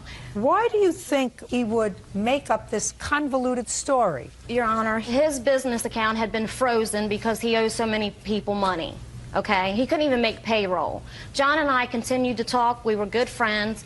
He wanted me to help him take the money out of his county bank and put in a safety deposit box, put in my name, and he wanted to put the cash in there so they couldn't touch that money. Then I told him I didn't want to be involved in that because they're going to want to know where this $21,000 is. I didn't want that in my name. I didn't want any part of that. He tried to get several people to do that, and I wouldn't do it. So what you're saying is he tried to get several people to accept checks? Yes. From him? Yes. And squirrel away the money? Yes. In the event he decided to go through this with this bankruptcy? Absolutely. Keep going. I mean, he says in one statement that I was supposed to pay him back in 2 weeks. John and I continue to be friends. He had a surprise birthday party for his brother. I was invited. Don't tell me. Just tell me about the money. There was. When you told him that you didn't want to participate in this scheme, yes, what did he say to you? That he had a couple other people that were thinking about taking the money and putting it in a safety deposit box, storing his personal property so it wouldn't be auctioned off, which it has been. What personal property did he want to store with you? Pool tables, big screen TV, four-wheeler, living room furniture, kitchen furniture, I mean, bedroom suits. He had a 2-story house fully furnished. All that stuff has been auctioned off. They've been auctioned off by whom? An auctioneer. At whose? I guess at his request. I really don't know. I know that his house was for sale. Did you have an auction? Yes, ma'am, I did. To pay my debts and everything. The pool table, big screen TV, all that stuff was auctioned off to pay debts that I incurred during the divorce. I am in process of selling 2 pieces of property, a business piece of property, all my assets to pay my debts. I am not filing for bankruptcy. I am Well, going to be it's a little paying. more difficult now to file for bankruptcy, Yes, ma'am. sir, because what you're suggesting to me is if you own a piece of property that's worth $1.5 million and you have a $790,000 mortgage, Yes, ma'am. if you file for bankruptcy, you're not going to see any of that money. Yes, ma'am. So in order to see any of that money, if you pay off your creditors now, then you'll be able to maybe walk away with a couple of $100,000. No, ma'am, I'm not going to walk away with anything. My assets are about $2.2 million. I owe about $2.1. So, time I pay auctioneers, you know, realtors, all that stuff. So it doesn't pay for you. So you have assets of $2 million and you have debts of about the same. So you can't go into bankruptcy. That Right. doesn't mean you're bankrupt. It just means that you have to go to work. Business people, you have mortgages, you have attorneys, you have Right. all kinds of other things. And you're not unfamiliar with court. Yes, ma'am. So here you come to a court and you say, I made a loan to this lady. Put your hand down. I made a loan to this lady. I did not memorialize that loan in any way. This check is of no value. Right. Because she never endorsed it. I can take out my checkbook and write out a check to Petrie Hawkins Bird in the amount of $10,000 and say, I gave him this check. Right. He gave it back to me, and I gave him the 10 grand in cash. And this is some evidence that I gave him that money, right? Right. I didn't give you any money to that. No. So this is evidence of nothing. Right. The only evidence that it is, sir, is that she subpoenaed this bank account, which says at the time you allegedly wrote this check out to her, you didn't have sufficient money to cover the check in the bank. Right. Now, you did have another bank Yes, ma'am. where you could have written a check that would have cleared. Right. As a matter of fact, according to you, you did just that 3 days later. You didn't go to this bank where you could have moved money around. You went to this bank where you took out $1,800. All of this leaves me with a very uneasy feeling, Mr. Allen. Yes, ma'am.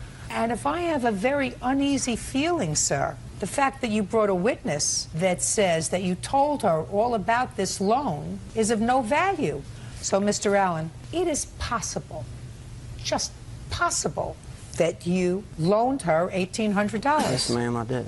You understand my problem with your proof, sir? I understand. I understand. Are you sympathetic with me, sir? Yes. Good. Case is dismissed. That's all. Thank you. 26-year-old Vanessa Gravenstein and 25-year-old Karina Irwin are suing their former friend, Brian Lewis, for embezzling money from an art collective. Ms. Gravenstein, according to the complaint that I've read, you and the co-plaintiff met the defendant. You were interested in starting something called an art collective. And I assume what that means is a place where young people can show off their art. Is that right? And also produce their art and be inspired by each other. And what you did was you and the co-plaintiff were involved in setting up events to raise money to create this art collective. And the two of you worked together along with Mr. Lewis. You raised over $4,700 at these various events, something that Mr. Lewis does not deny. And you put it in the bank. And Mr. Lewis took the money and spent it. Mr. Lewis's defense is that it was always intended to be his money. That's your defense.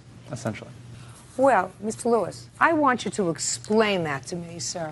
9 months ago, I was starting a venue to have Starting a venue space for concerts, art showings, and so forth. And over the course of about 9 months, I looked for a location to house that. I thought you said 9 months ago you had a venue space. No, 9 months ago we did not. 9 months ago, then you had nothing. You had an idea. We had an idea.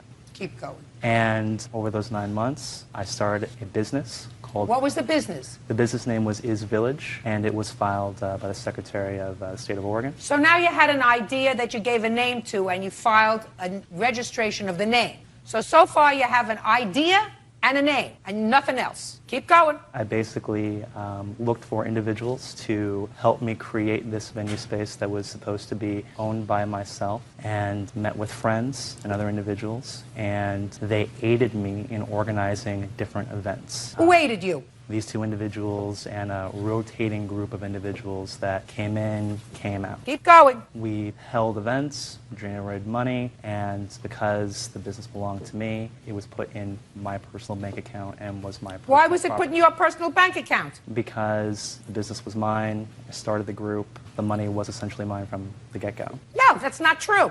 You're an embezzler. Absolutely. You brought a group of people together in order to create a dream that you inspired others to act upon. In order to do this Is Village. That's why they went to work for you, and that's why, according to you, the other people who you spoke to became involved in creating the events that brought in money, which would ultimately provide you with a venue. Now, what did you spend the money on, Mr. Lewis? When I was no longer satisfied with the direction of the business that I started, I followed up on interests, business interests, friends of mine, a limousine. So you spent the money on yourself? I wouldn't say that, but... Well, I would. They weren't investing in a limousine. That's not why they worked to create this, so that you could invest in a limousine? Outrageous. You're outrageous. I'm surprised you didn't notify the police. Did you? We notified you instead. Well, his conduct is outrageous, and you should have notified the police. He's an embezzler. And I wouldn't go into a business with you, Mr. Lewis. What you did is outrageous. The only problem is you're not entitled to this money. I mean, my problem is people supported you and gave money and contributed because they were looking forward to some place where they could show their wares. If I gave you this money and you used it on yourself, you're no better than he is. Exactly. So we feel like we've learned from this situation, and we're going to get a new business and a new business name. I want to see how much money you collected and how much you put in his bank. Do you have the records? Yeah. I'd like to see it, please. Yeah. Ever been arrested, Mr. Lewis? No, ma'am. How old are you? 21?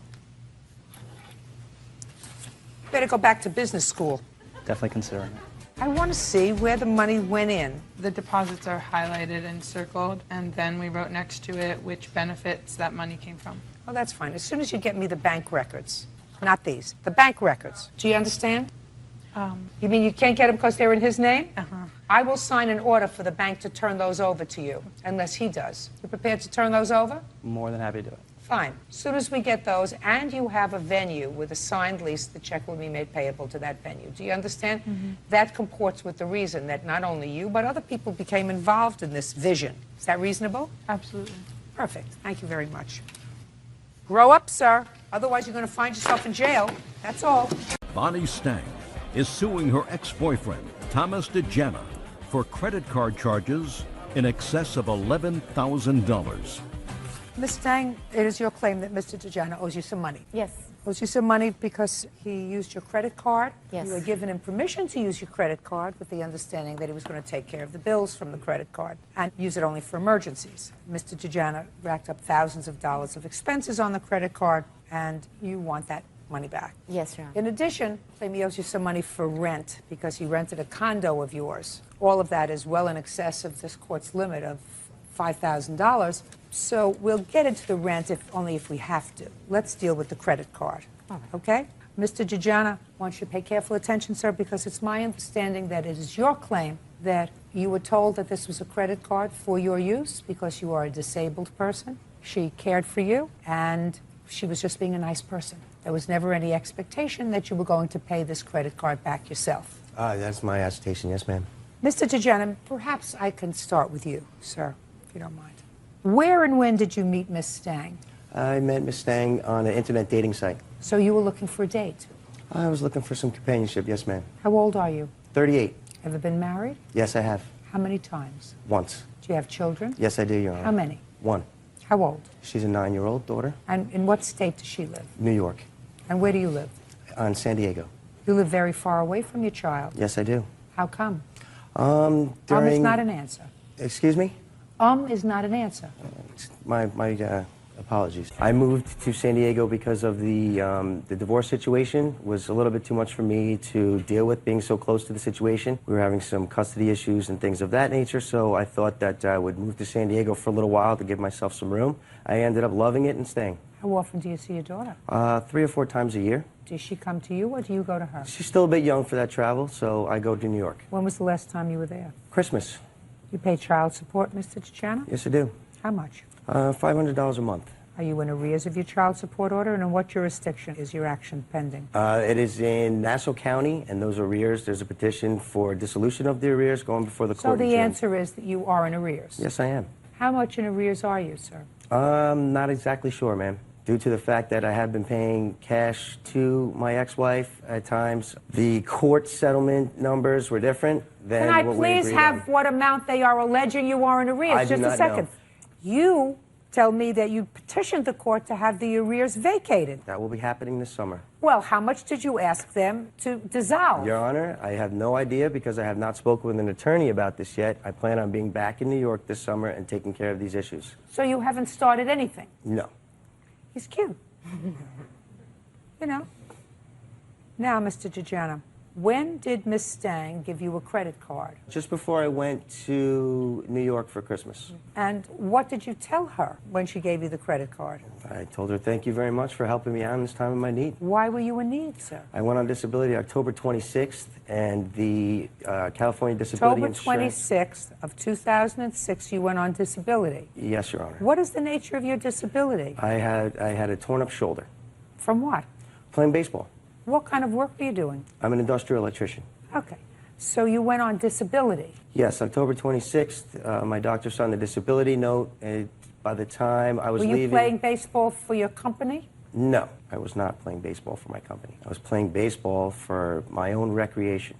Now, I want you to tell me, Mr. DeJana, because it was something was very interesting to me. You couldn't work because of a torn shoulder? I have no mobility above 180 degrees at that time. Really? Anything below here is just fine. I could lift things, I could to just about anything, as long as I didn't go above 180 degrees. Aren't there other jobs that you could find, sir, that would permit you to work and not lift your arms up all the way up here? I'm an industrial electrician, and that entails a lot of heavy lifting above my head, screwing in pipes, No, wires. listen to what I said, Ma'am, Mr. I'm a trained Tajana. electrician. That's what I do. Listen to what I said to you, sir. When you have a 9-year-old child, Yes. you pick up cans. You don't have to lift anything above your head in order to pay your child I support. understand that. I'm glad you understand it. I just want you to understand that I know where we're coming from. But also, now, what were you doing skiing in Utah? I wasn't skiing, ma'am. I drove my friends there in my truck, and along You with their gear drove in my your trailer. friends in your truck Yes, ma'am. to Utah in February 2007. This is your sworn answer. Yes. I had a ski trip planned to Utah with friends. That's what you say, not what she says. That's a correct statement, ma'am. I had a ski trip planned in February with my friends. So? The plan all along was for me to drive there with several of the individuals going on the trip and to haul all of the ski equipment and other snow equipment in my trailer so that people didn't have to deal with it. Get in a the job driving a cab. If you can drive cross-country for a ski vacation, sir, and haul all their skis, get behind the wheel of a cab and drive a taxi, drive a limousine service. That's not my choice Drive- of occupation. Oh, well, I want to tell you Unfortunately. something. I want to tell you something. I don't mean You to want be to be, disrespectful, Your Honor. hey, I'm speaking, you're not. You want to be a bum on your own time, that's fine. You have a 9-year-old child. Forget her. You have a 9-year-old child. Iota of relief from your back child support. Not one. And I know the judges in New York City, sir. That's my hometown. And they're not going to do it either. They're not going to give you one break, especially after I send them this tape. Now, how much does he owe you on the credit card? $11,000. Can I see some of the purchases that he made, please? Which happened over 6 weeks, most of which were cash withdrawals. Listen, how old are you? Too old for this, 44 years old. Let me tell you something. Yes, ma'am. I could tell that he was a bum in 5 minutes. How does it take you 6 weeks to figure out that this guy hasn't been able to get his life straight? I have faith in mankind, which has now been No, destroyed. you cannot have faith in mankind. Your head wasn't ruling you. Thank you. You're right, Your Honor. You're absolutely right. He played on my insecurity. I don't even see what his attraction is. He doesn't It'd be have any. different if he, you know. Your Honor, he... Looked like Tom Cruise. Jesus. Judgment for the plaintiff in the amount of $5,000. Get him out of here. How does that excuse? You may step out. Mark Windhausen says ex-girlfriend Lana Speakman owes for the money he paid towards a Dodge Durango. Lana claims Mark was stealing from their share for his drug habit. Mr. Windhausen, you and the defendant lived together for a period of time, and it is your claim that at the time she broke up with you and told you to leave, she kept your property. She kept the truck that you had been making payments on and some other personal property that you had purchased for the house. Correct. Ms. Speakman said everything is hers. Yes. When did you move in together? About 6 of 04. June of 04. Right. How old are you? I'm 24. How old are you? 34. You have children? No. What kind of work do you do, Mr. Windhausen? I'm a welder. How long have you been welding? About a year and a half now. Make good living? Decent. It's fair. Tell me what you make. I'm about $14.50. An hour? An hour, yes. How much did you make last year? How much did I make last year? About $12,338. You worked full-time? Yes, I did work full-time. I got laid off in December of 05, and I was rehired back on, so I had When? it in February. But other than that, you work continuously? Correct. And what did you do with your money? What did I do with my money? Why do you keep asking me a question? I know the question that I asked. What did you do with your money when you got your money, when you were living with Miss Speakman? I cashed my checks at the U.S. Bank, and I went and paid it to, just gave her cash. Well, how much cash did you give her? Approximately about $340 per week. It was different every week. Tell me about this truck. This truck, I needed a vehicle to get back and forth to work. I did not have one. I wasn't able to put one in my name because Why? my credit wasn't the greatest. And at the time, I was working on getting a work permit to make a commute back and forth to work. What did your bad credit have to do with getting a work permit, Mr. Windhausen? Because I wasn't able to put the truck in my name. Did you have a driver's license? I did not. I just had a work. Well, that's an answer why you can't have a truck in your name, sir. So you were going to drive this truck despite the fact that you didn't have a license? No, until I got my work permit. Did you drive the truck without I did, a license? yes. So Ms. Speakman put the truck in her name and allowed you to drive it without a license? Correct. Jan, down, I get to you. And who made the payments on the truck? I did. How much were the payments every month? Approximately about $340 a month. $340 a month. Plus It's exactly the insurance. same amount that you gave her. You said a week. That's a number you must like. You told me you gave her $340 a week when you cashed your paycheck, and now you tell me Well, that, that's your truck excluding- payment was $340. That was excluding making the payments on the refrigerator and the stove and the bedroom set. How much was the truck payment? About $340. And how much did you used to give her every week from your paycheck? Around $340, yes. He's got it down, and he's not going to waver. And how did you make the truck payment? Cash. Now, because we're just dealing with the truck so far, when did you kick him out? July 7th of '06. Why? Because I found out he was doing drugs. He actually, July 1st is actually when we broke up. He couldn't get a ride until July 7th. He stole $400 out of my purse, said he was going to the store to get ice, and didn't come back for like 12 hours because he was doing drugs. What kind of drugs does he do? Cocaine. Have you ever seen him do cocaine? No, I haven't. He told me. What did he say? A couple months prior, he took a lot of money. We had a joint checking account for a little while because I went to get money out and all the money was gone. Well, then I questioned him about it, and he finally told me that he was doing cocaine, that he had a drug problem, and then he didn't want to tell me what the drug was, and then he finally told me it was cocaine. How much money did you take out of the joint account? About $1,500. Do you remember when? It was March and April. He did it on 2 different occasions where he took hundreds of dollars out a couple times. I mean, hundreds, like $600 a night. It's not true. No? No. Don't do drugs. No, I don't. You willing to take a drug test? I am willing, yes.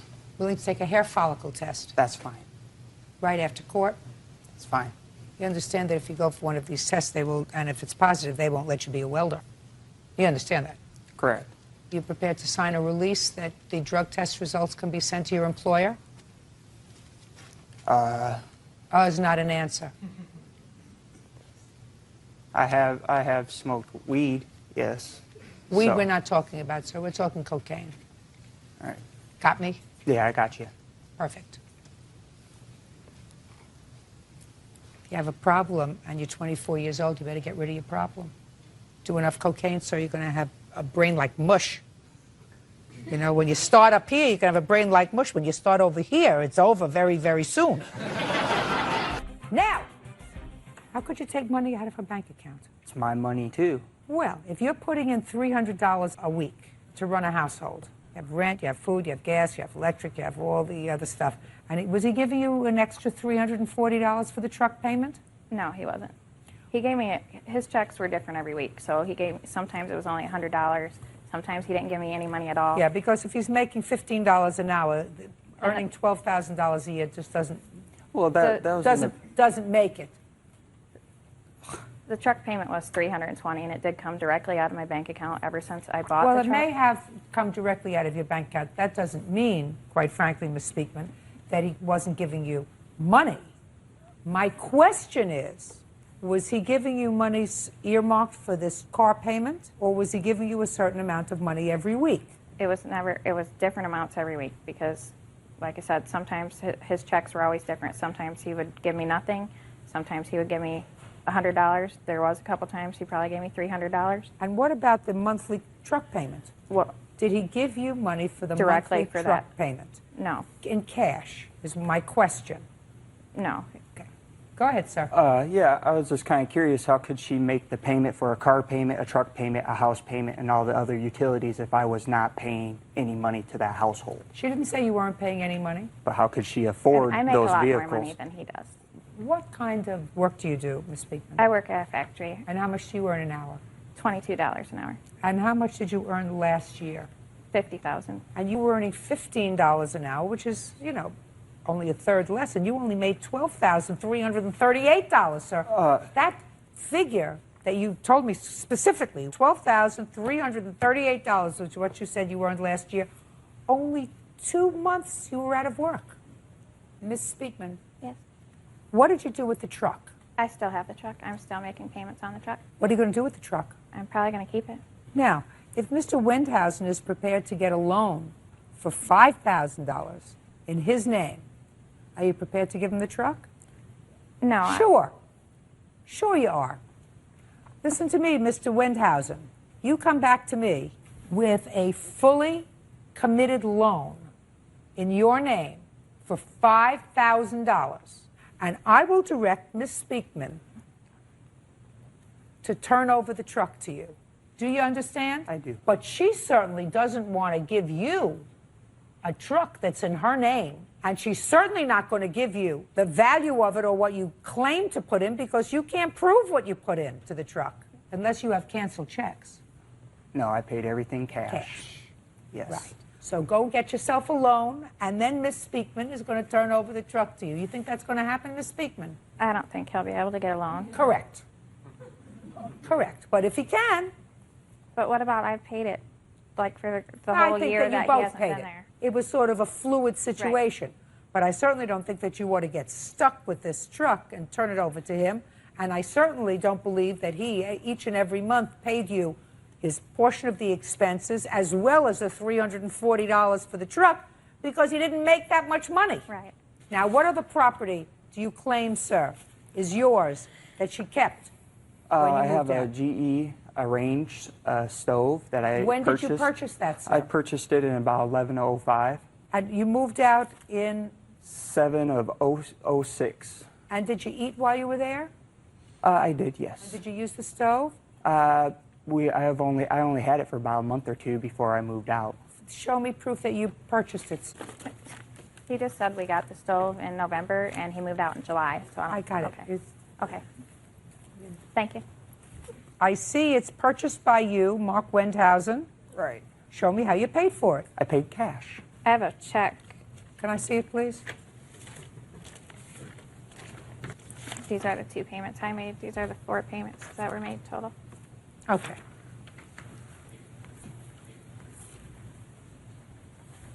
She's got proof of the payments, sir. Proof of the payments that I paid? Well, show me your payments. It doesn't say that this was paid in cash. I paid those payments, ma'am. To whom? To Turner Electric. Show me. Cash. Don't you see there's cash? She writes checks. I pay cash. What else, Mr. Wendhausen? I also have receipts here for refrigerator. When you moved into the house, Mr. Wendhausen, was there a refrigerator in the house? Yes. Can you please tell me where all my money was going? All your $12,000? Well, I lived there for two and a half years. All your $12,000? His money was going up his nose. Mine Just a was second. paying the bill. Mr. Wendhausen, I don't think that you understand, sir. That barely supports a person. You don't get it. I'm not getting it. I'm making payments that, you know. Show me that you're still making payments. I'm done. Those are the receipts. That's paid off.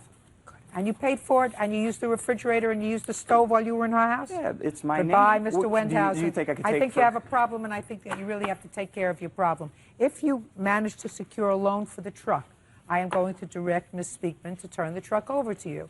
We will recalendar this case as soon as the clerk receives indication that you've received a loan, and I will direct this truck that you want to be turned over to you. Do you understand?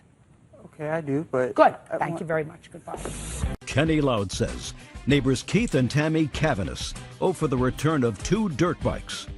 The defendants are countersuing for harassment and defamation of character. Miss Loud, you and the defendant were neighbors.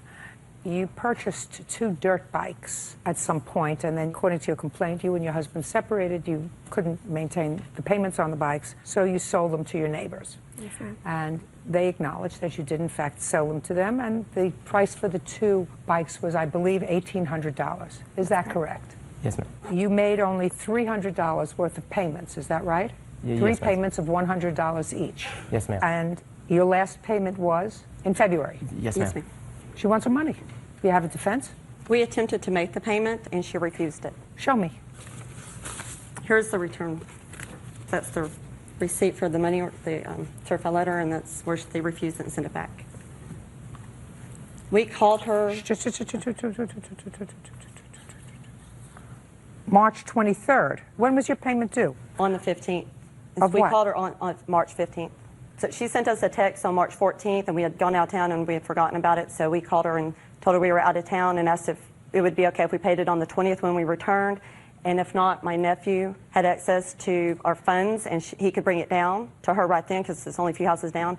And she said, no, it's okay, wait when you return on the 20th. And then she went on, started talking about other issues. Your Honor, So, go ahead. Okay, and when they were out of town, they did not call me. I called them on Sunday. And Sunday, what day? Sunday was March 15th, I believe. And they told me at that point that they were out of town and that their nephew could pay me the money. I had talked to their nephew during the week. He did not mention anything about the money, and neither did I, because in February... Why didn't you pick this up? Did you get this certified I wasn't mail? at home. I had somebody staying with me due to the threats that he had said to me when I went to collect the money March 20th. Hold on. I don't understand this. This is addressed to you. This is addressed to you. This envelope and this name is addressed to you. I'm sorry, if the receipt... Don't show me the receipt. That you filled out. I brought the wrong envelope. That you filled out, madam. This is addressed to you. I know, I'm sorry, Your Honor, I brought the wrong envelope. Well, that's not my problem. I know it. I messed up. But it's very messed up. It's very messed the up. thing is, she came to our house and she refused on the 20th when we returned, and she refused. Oh, you have no defense for not paying up for the bikes. What's your defense? The defense that she came to our house on the 20th. When we returned, we told her we were going to pay on the 20th. She was not home. She showed up at our home intoxicated, demanded the dirt bikes back. And we said, no, Kenny, you said that it would be okay when we returned on the 20th that we'd pay you. He was there. He was a witness and saw that she refused. I want to know today, as you stand here, what your defense is. Right now, you have the 2 dirt bikes. We had the cash to give to her. Right now, you have the 2 dirt bikes. The deal was that I lost a job, so we did not have to pay on the 15th. The deal was that we could pay. The contract does say the 15th, but she said she'd work with us. She would work with us. I want to know, you're standing here today, what is your defense for not paying her for the merchandise that you have? That she would not take the payment when we tried to Well, take what it do to you her. think she's doing here? To check out my makeup? She wanted the bikes. She wanted the bikes back. She wanted the Her bikes back. ex-husband returned, and he wanted the bikes back. She told us in I February don't, he wanted the bikes back. I mean, thick. Are you people just thick? We offered her the payment on the 15th. What defense do you have today for keeping the bikes and not paying for them? The fact that you're annoyed? We attempted. We had the money. We want to pay him. We want to pay her. We wanted to pay it. Oh, so And you she want to refused finish? it. Yes, we wanted to make every payment on time. We wanted to make the payments early. Fine. Well, you didn't make your payment on time. All right. So right now they owe you $1,500 on the dirt bikes. On the now, dirt bikes? What? On the dirt bikes, I want the return of the dirt bikes. I don't want the money. I want the dirt bikes because That's not the deal. You're getting your $1,500 back. I don't care what you want. You made the deal. Now, you have some other repossession fees. I want you to show me where you paid a bill for repossessing the dirt bikes. I have not paid anything yet. Good. Then you don't get I that. have an invoice. Then you don't get it. Even with the invoice saying, because I still have to pay it. No, I don't want it. But I'm curious, when did you hire somebody to repossess the bikes? I think it was around April 9th. You have that on the invoice? I don't know. I think the invoice is just dated the day that they sent it to me. June 1st is the date of it. No, not interested. Take it, throw it in the garbage. They didn't get the property. But I still have to pay the money. That's your problem, if you're going to pay the money, and I don't think you are. So far, they owe you $1,500. Now, you want to get to the last part of your lawsuit, which is defamation of character. Yes, ma'am. I was the assistant leader in a Girl Scout troop. She was the leader, and both of our daughters were in it. And on Friday, March 20th, is when I went over there to get the dirt bikes. And then Saturday is when she sent an email to all of the parents, to the girls in the Girl Scout troop, saying that I was no longer going to be the assistant leader. Let me see. I had not resigned.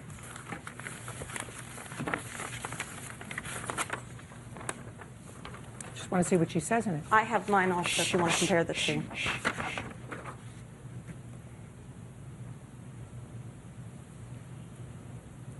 This is not defamation. She says, as some of you know, I am needing an assistant to help me with the troop. Kenny no longer will be the assistant, so I need help ASAP.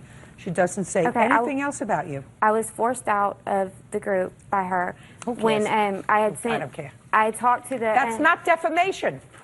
Show me something that indicates that she defamed you in some way, madam. Okay, because of that email, I found out about that email, and I had called corporate Girl Scouts, and then they came in, and at that point she had said, well... Don't tell me what she said. She said it to... Yeah, they owe you $1,500. Now I'm going to entertain, in 30 seconds or less, your counterclaim.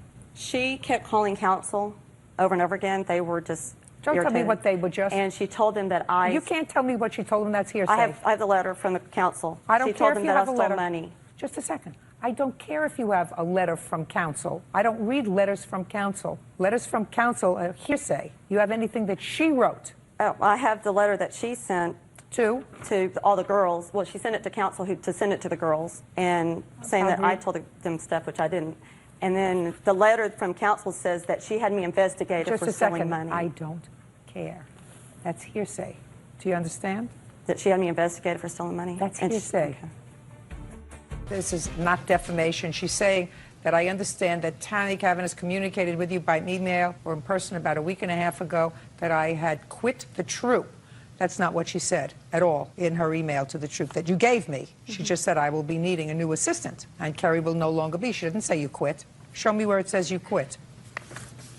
I have the resignation letter. I don't have it. I didn't ask you anything. Okay. Do you still have that email? You have that? You still have it?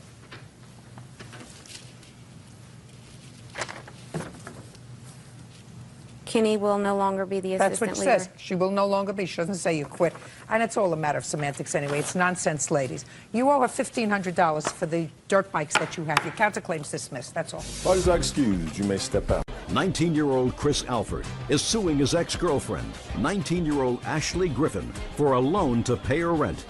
Ashley says Chris gave her the money. Mr. Alford, the defendant used to be your girlfriend. According to your complaint, you are no longer involved in a relationship, but at some point prior to your breaking up, you loaned her $300. You want that money back. Yes.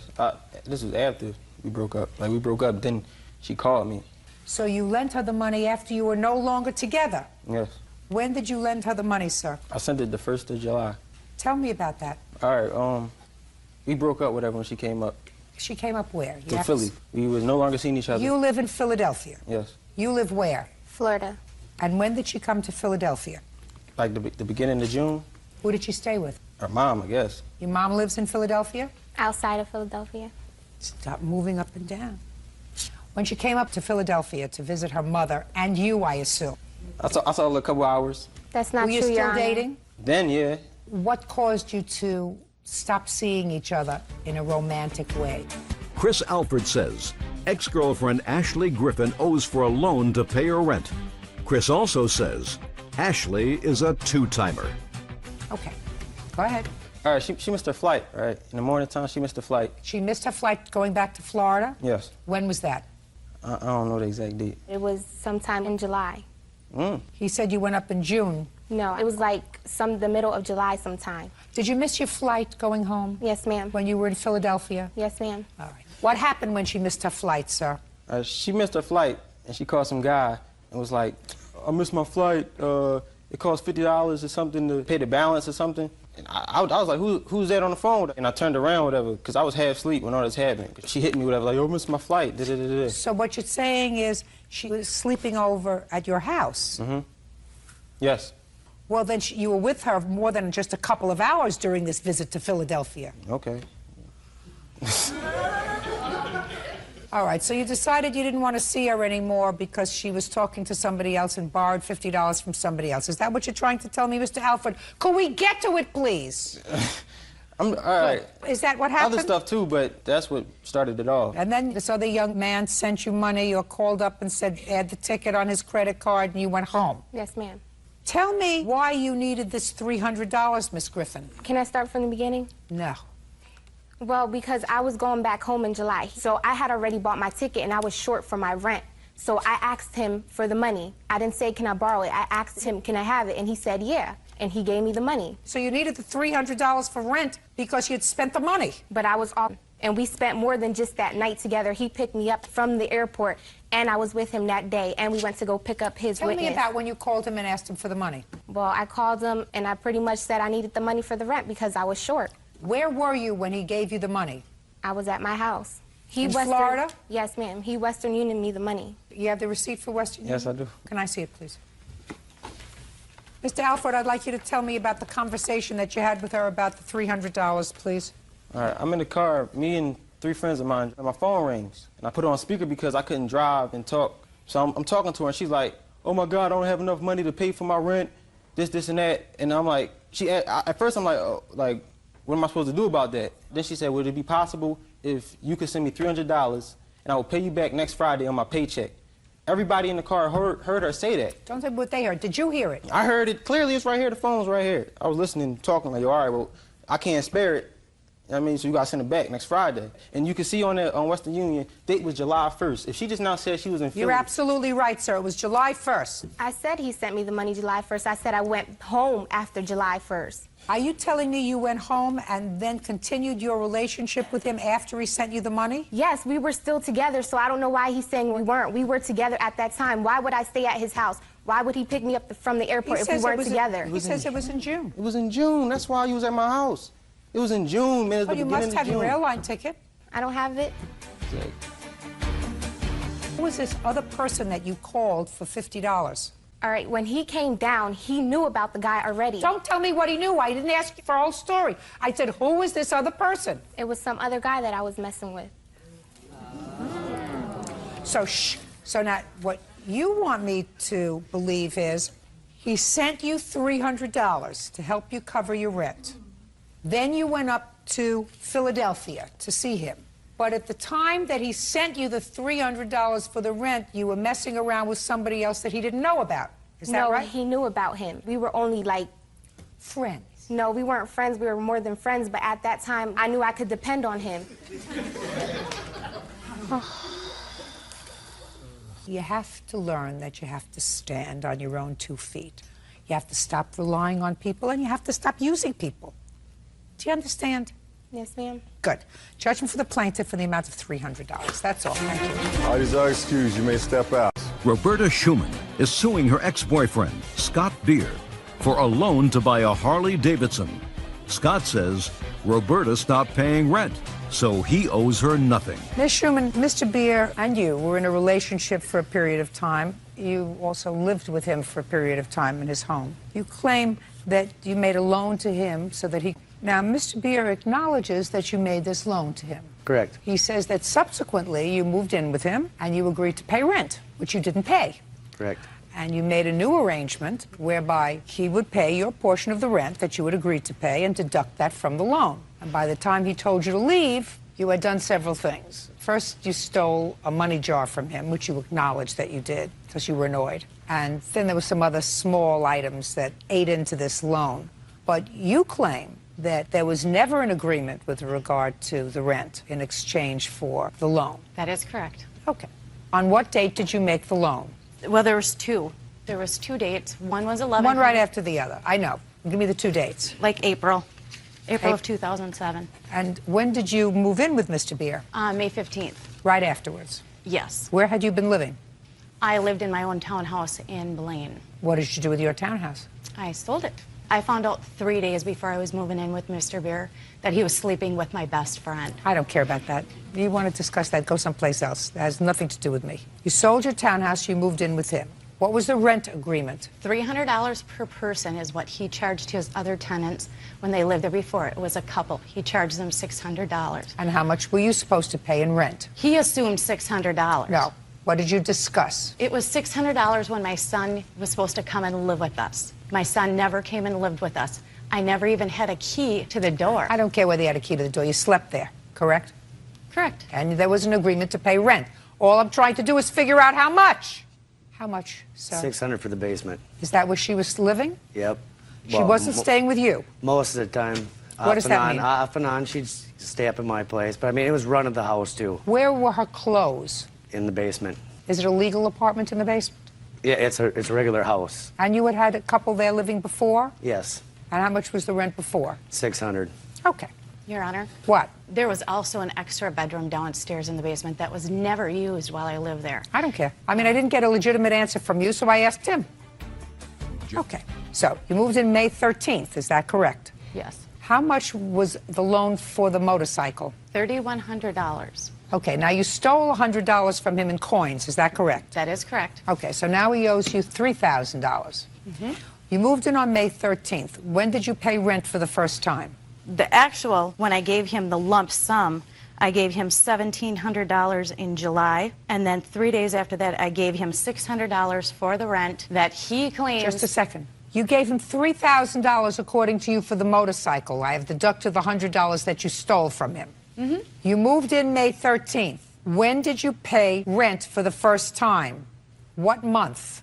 It would have been June, but my account closed. So did you or did you not pay rent for June? I did in July. How many months did you live there? Half of May, June, July. I moved out August. When you moved out, did you take all your property? No, I did not. What property did you leave there? My kitchen table, everything furnished his house. If I would have known...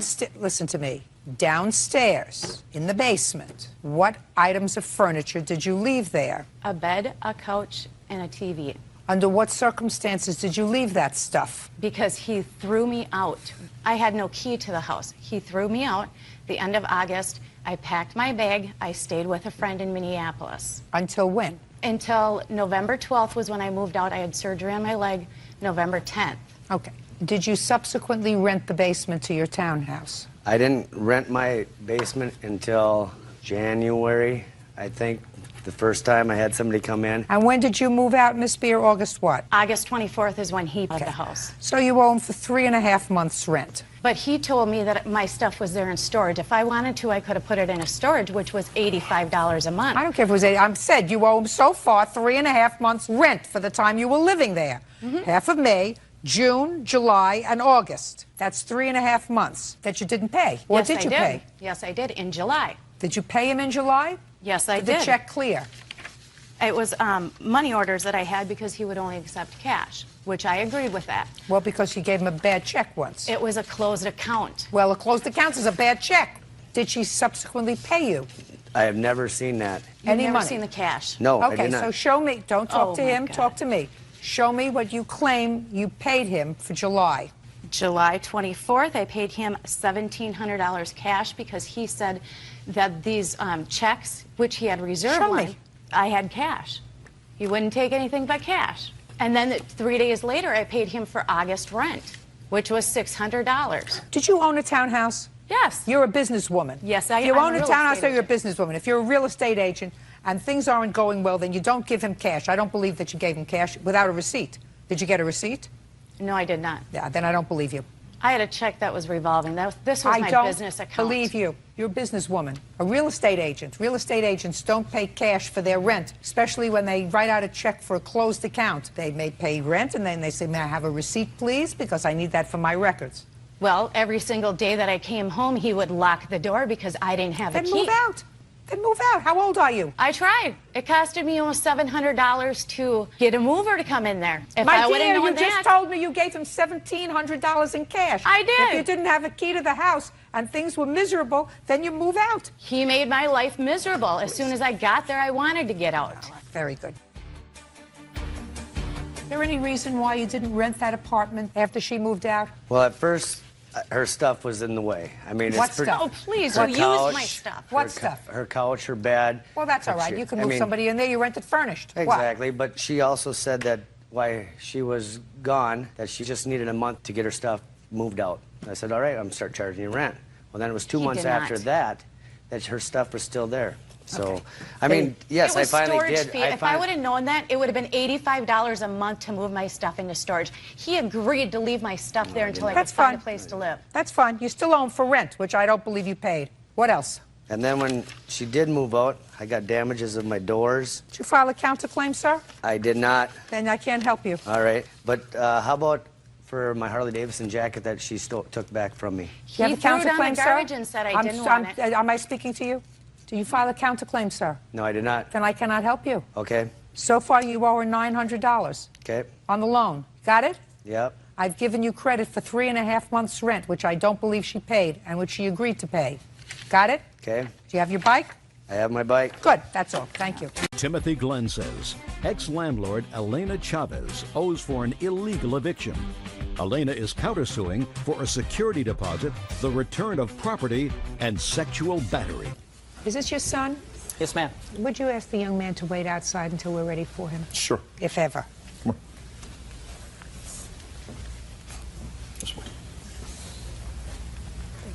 You're welcome.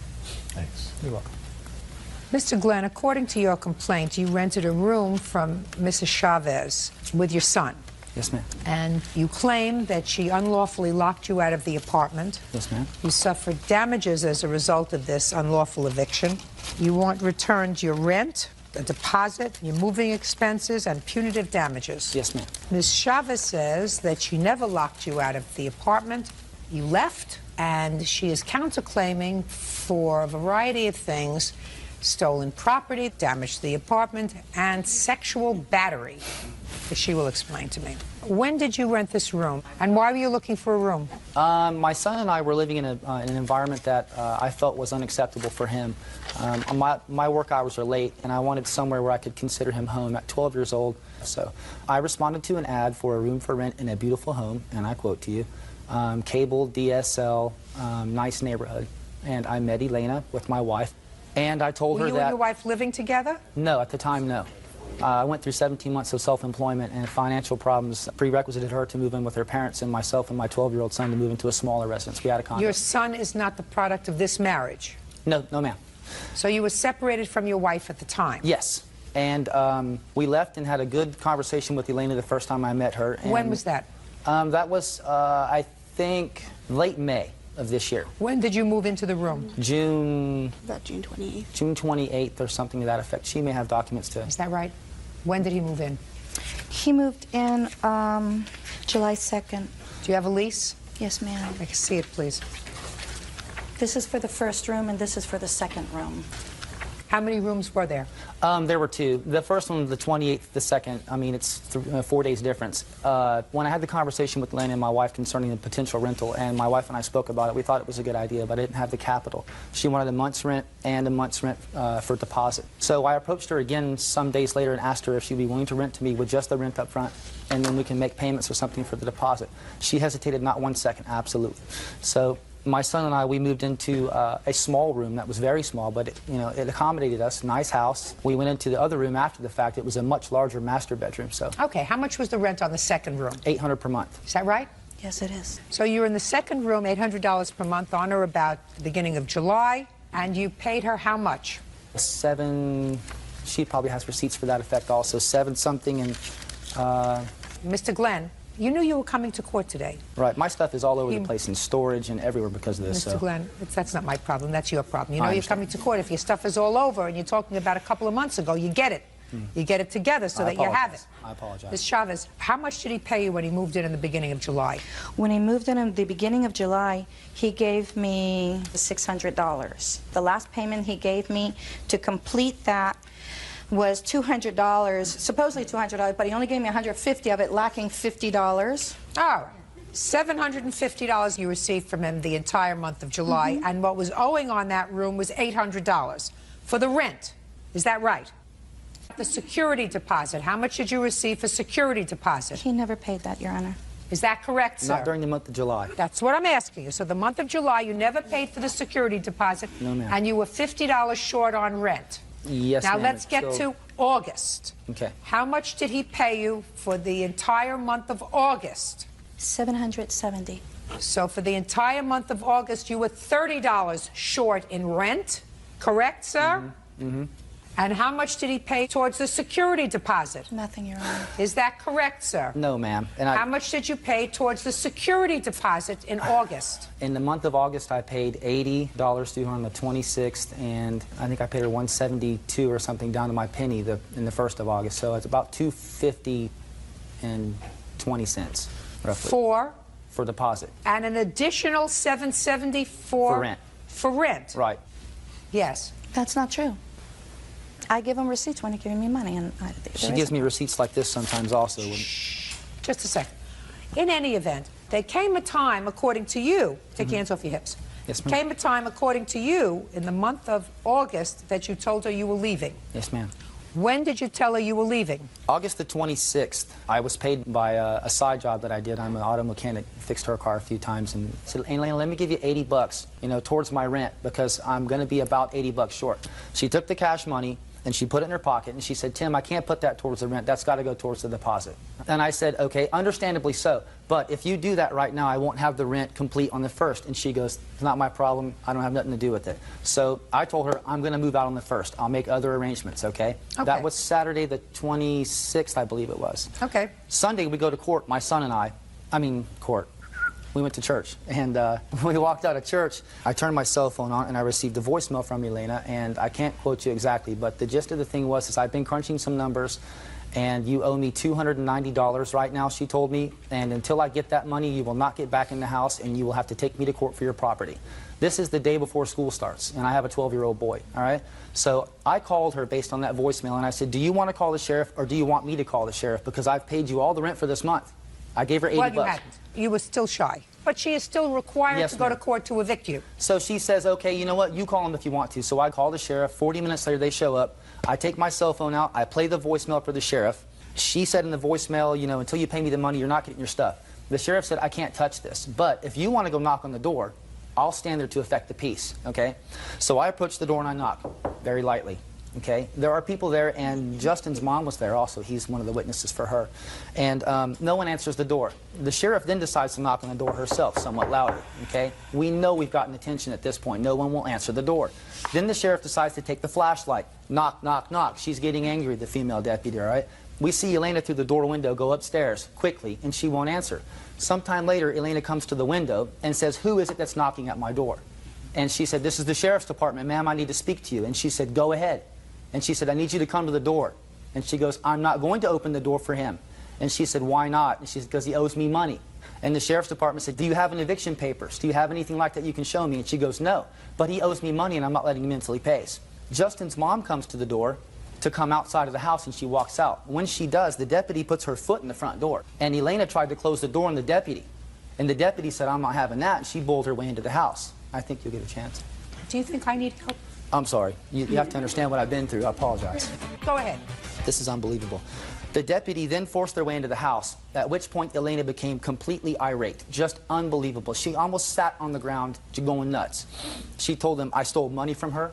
She told them that I broke her gate and that I exposed myself to her and her 2 children, all right? At this point, I thought about it for a moment, and I said, I don't even want back in this house because I can't leave my boy here. Who knows what she's going to do? Do you have a police report? They did not make a police report. The answer is you don't. No, they didn't. Here's the case number if you want to call them and verify. Do you have a police report? I'd like to see it, please. Okay. You see what they both have. So the watch commander looked at me and he goes, do you want to be here? And I said, no, but I want my stuff. And he goes, well, you know, go get your stuff. So I went upstairs and started to get my stuff. And the whole time I've got my cell phone on, my wife is listening to it on speakerphone the whole time. And the watch commander said, can you prove this to me, what you just said? And she goes, yes, I can. She goes, Justin, Alex, and that's these 2 guys here. And they come downstairs with their hands in their pockets looking at the ground. And he goes, this woman says that he exposed himself to her and her kids. Can you testify to that? And Justin and Alex both looked at him and went, nope. And he said, ma'am, I don't want to hear anything else from you. I want you to sit down and let him get his stuff. And I left. And did you get your stuff? I got all of it, yes, ma'am. Okay. And as I left, I gave Justin, in the presence of Kareem, everything that belonged to Elena, the wireless modem, the stereo pieces, the leather jacket I still owed money on, even some chairs that belonged to another renter. What leather jacket that you still? A leather jacket I was buying from her. I gave her 10 bucks out of 50, and I had forgotten it in my closet, but as I was moving, I saw it. In his presence, I gave everything that belonged to her to him. And if I still have anything else, it's because I forgot it. I'm not taking nothing from her. Put your hands down. Put your hands down. This is just unbelievable. So I have a few direct questions to ask you, Ms. Chavez. Did you leave a message on Mr. Glenn's cell phone on or about the 26th of August? No, it was on the 28th, Sunday 28th. And what did you say in the message on his cell phone? That he needed to pay at least the $290 and that I wasn't going to open the door. He doesn't have keys because he lost them. And I told him, I'm tired of being your door person.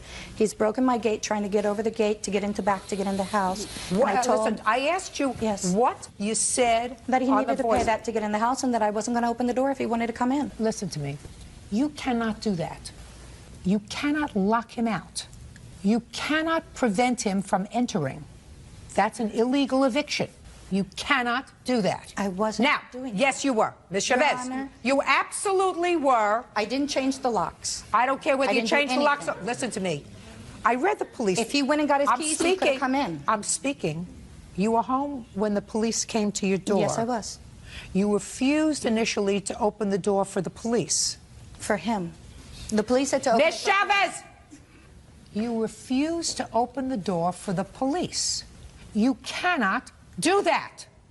Now, when the police finally were able to gain entrance to your house and speak to you, what was the first thing that you said to them? I said I would let her in, but not him. And she said, fine, I just want to come in. So she came in, and we started talking. And she asked me what was going on, and I explained it to her. The first thing that you told the police officer as to why you weren't letting him in your house. Because he owed money, and I was trying to make an attempt to get him to pay some of it. Okay. Now we're going to get to your counterclaim. Take your hands out of your pockets. Yes, ma'am, I'm sorry. Your counterclaim is that A, he owes you for rent. B, he stole property from your house. You were unclear in your answer as to what property he stole. Do you want to tell me now? Yes, he took with him 2 towels, a rug, a VCR that I had loaned him. He never returned it. The cable transformers and the modem key that was given to him by charter. He never returned those things. Okay. Do you have any of those things? Everything I thought was hers I gave to Justin, but I'm willing to look in my stores and see if I have the VCR still. I mean, you can buy a brand new 4-head stereo VCR for 20 bucks at Walmart, right? I got it. I got it. Okay, so that's a lot of baloney. It sounded like a lot of baloney to me because it wasn't even listed in your answer. But what you want the most for is you claim a sexual battery. Yes. You want to tell me about that, Ms. Chavez? Timothy Glenn claims he was illegally evicted by former landlord Elena Chavez. Elena claims Timothy committed lewd acts. Now, you claim a sexual battery. Yes. Go ahead. The first time it happened was about the 3rd week of July. We were in the kitchen, my roommates, Alex, Justin, and we were proceeding to have lunch. Everybody fixes their own thing. And he came in, and he's very, you know, happy, smiley guy. And he started talking about how easy it is for him to get women. And he proceeded to move his hips left to right with such force that his genitalia made slapping sounds, and he laughed about it. Oh, my. And I was like, totally grossed out, and I told him that it wasn't funny because he was laughing. He thinks it's funny. What else, Ms. Chavez? And other occasions he's done it before. He's Ms. Chavez, you know you're full of baloney. Yeah. I'm not. Hey, quiet. You want to go to the theater? Go to a movie. It's a court. He did this, okay? Listen to me. If he did it, and if you were so offended by it that you wanted to terminate his lease, I'm speaking. You give him 30 days notice in July, which is when you say this happened and say, I cannot have that kind of behavior in my home. You chose not to do that, so I cannot believe I'm speaking. So close your mouth, put on your listening ears. You chose not to do that. What you chose to do was to allow him to stay there and then illegally lock him out. And when push came to shove, you resurrected this baloney to justify your illegal activity. And what I'm telling you is you cannot do that. And it's a terrible thing to say about somebody, especially somebody who was the custodian of a child, especially that. Put your hand down. I am. Put your hand down. In addition, in front of them, and not more than once. Listen to me. You had an option. Your option was, I'm speaking. It's irrelevant that you spoke to him. If the conduct was so offensive to you, you give him a 30-day notice, which is your right. He is a month-to-month tenant, and he would have to leave. You chose not to do that. You chose, after this happened in July, according to you, I'm speaking, lease. Put on your listening ears, you chose, according to you, to accept rent in August, according to you, of $770. And if the conduct so grossed you out, all you had to do in July was say, I want you out. You chose not to do that. So I disbelieve how grossed out you are by any of his conduct. You cannot do what you did. And especially sexual nature with regard to someone who is a custodial parent, very bad. And I also gather from your answer, because he's got a complaint, that you called his son's school. The very day he moved out, you called his son, I'm speaking, you called his son's school to say that he was no longer living at that address. What was the reason for that? The document states that I have to do that. Oh, show me. Show me the document that states that you have to call the day after he moves out. I called 3 days Show after. me.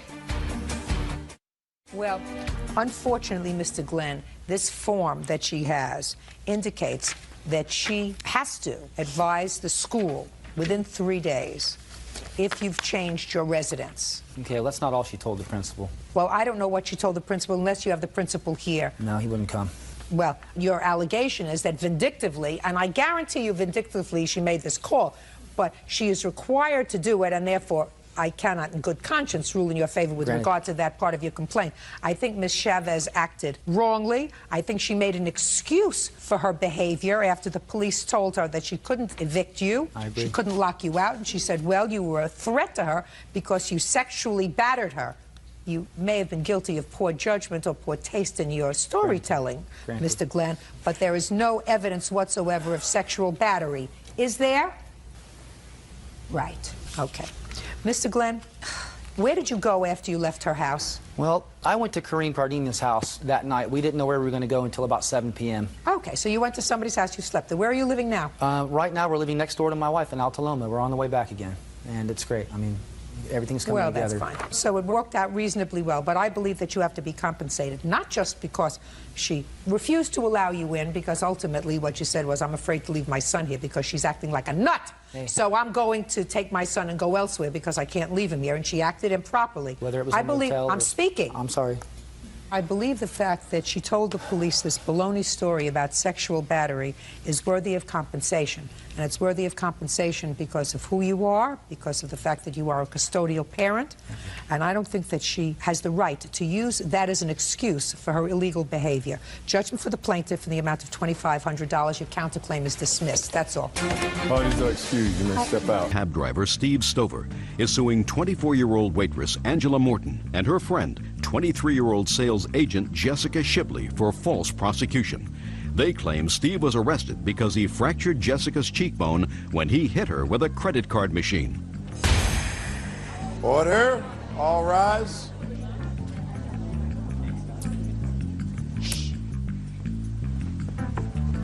Yeah, this is case number 89 on the calendar in the matter of Stover versus Morton Shibley. Parties have been sworn in, Judge. You may be seated. Ladies, have seats, please. You're Mr. Stover. Yes, ma'am. Who's April? My cousin right there. Could you step up, April, because you're very much involved with this sad tale that I really tried very hard to organize with limited success. But from what I gather, you and your cousin were out for an evening. Me, my cousin, and my friend Tammy there. And you were at some sort of a club? Yes, ma'am. And these two ladies were also trying to get into the club? Yes, ma'am. And according to you, something happened between April and these two young ladies. They thought she said something untoward to them, or that she smiled and said they couldn't get in and we did. Is that right? Yes, ma'am. So after the club was over, you went back to April's house? Yes. And when you got to April's house, you found these two ladies there, waiting for her. Yes, ma'am. I got there first, and they were setting up the street waiting. Did you have a conversation with them? When I pulled in the driveway, they pulled down, and yes, I had a conversation with them. What did you say to them, and what did they say to you? It was just a casual conversation. They asked me where April was and when she'd be home, and told them that she was on her way. She'd went to go get pizza. And after April came home, that's when all this fracas started. And your lawsuit, Mr. Stover, says that A, one of these two young ladies, that's Angela. Which one is Angela? I am. That Angela broke the window on your car with her shoe. Yes. She acknowledges that she did that. She says she was defending herself, she was aiming for you, and you ducked. That's your defense. Well, yes. That's what I read here. You also claim that Jessica, that's you, Yes, ma'am. had you arrested for assault, as a result of which you had lost earnings, you drive a cab, couldn't drive for 4 months. Yes, ma'am. It was a malicious wounding, which was a felony. You know. And those charges were ultimately dismissed. The first charges were, then they appealed it to a higher charge, aggravated malicious wounding, which it was a worse 20 years to life. And was that also dismissed? Yes, ma'am. After a trial? Yes, ma'am. So there was a full trial? There was a full trial. Where you testified and she testified? Yes. So you are suing Jessica for having you falsely arrested and loss of income. She is counterclaiming because she says that you assaulted her with some sort of a machine that takes credit cards, imprints. Yes, ma'am, I have that with me. You acknowledge that you did, in fact, hit her with that. Yes, ma'am, it's self-defense. Okay, so that's what the case is about. So let's get back to the girls are there waiting for April. April has her pizza and comes back to the house. Okay? What is the very next thing that happened? You want to tell me, April? Jessica called me over to her car. So I walked over to her car. And You had known her from before that evening?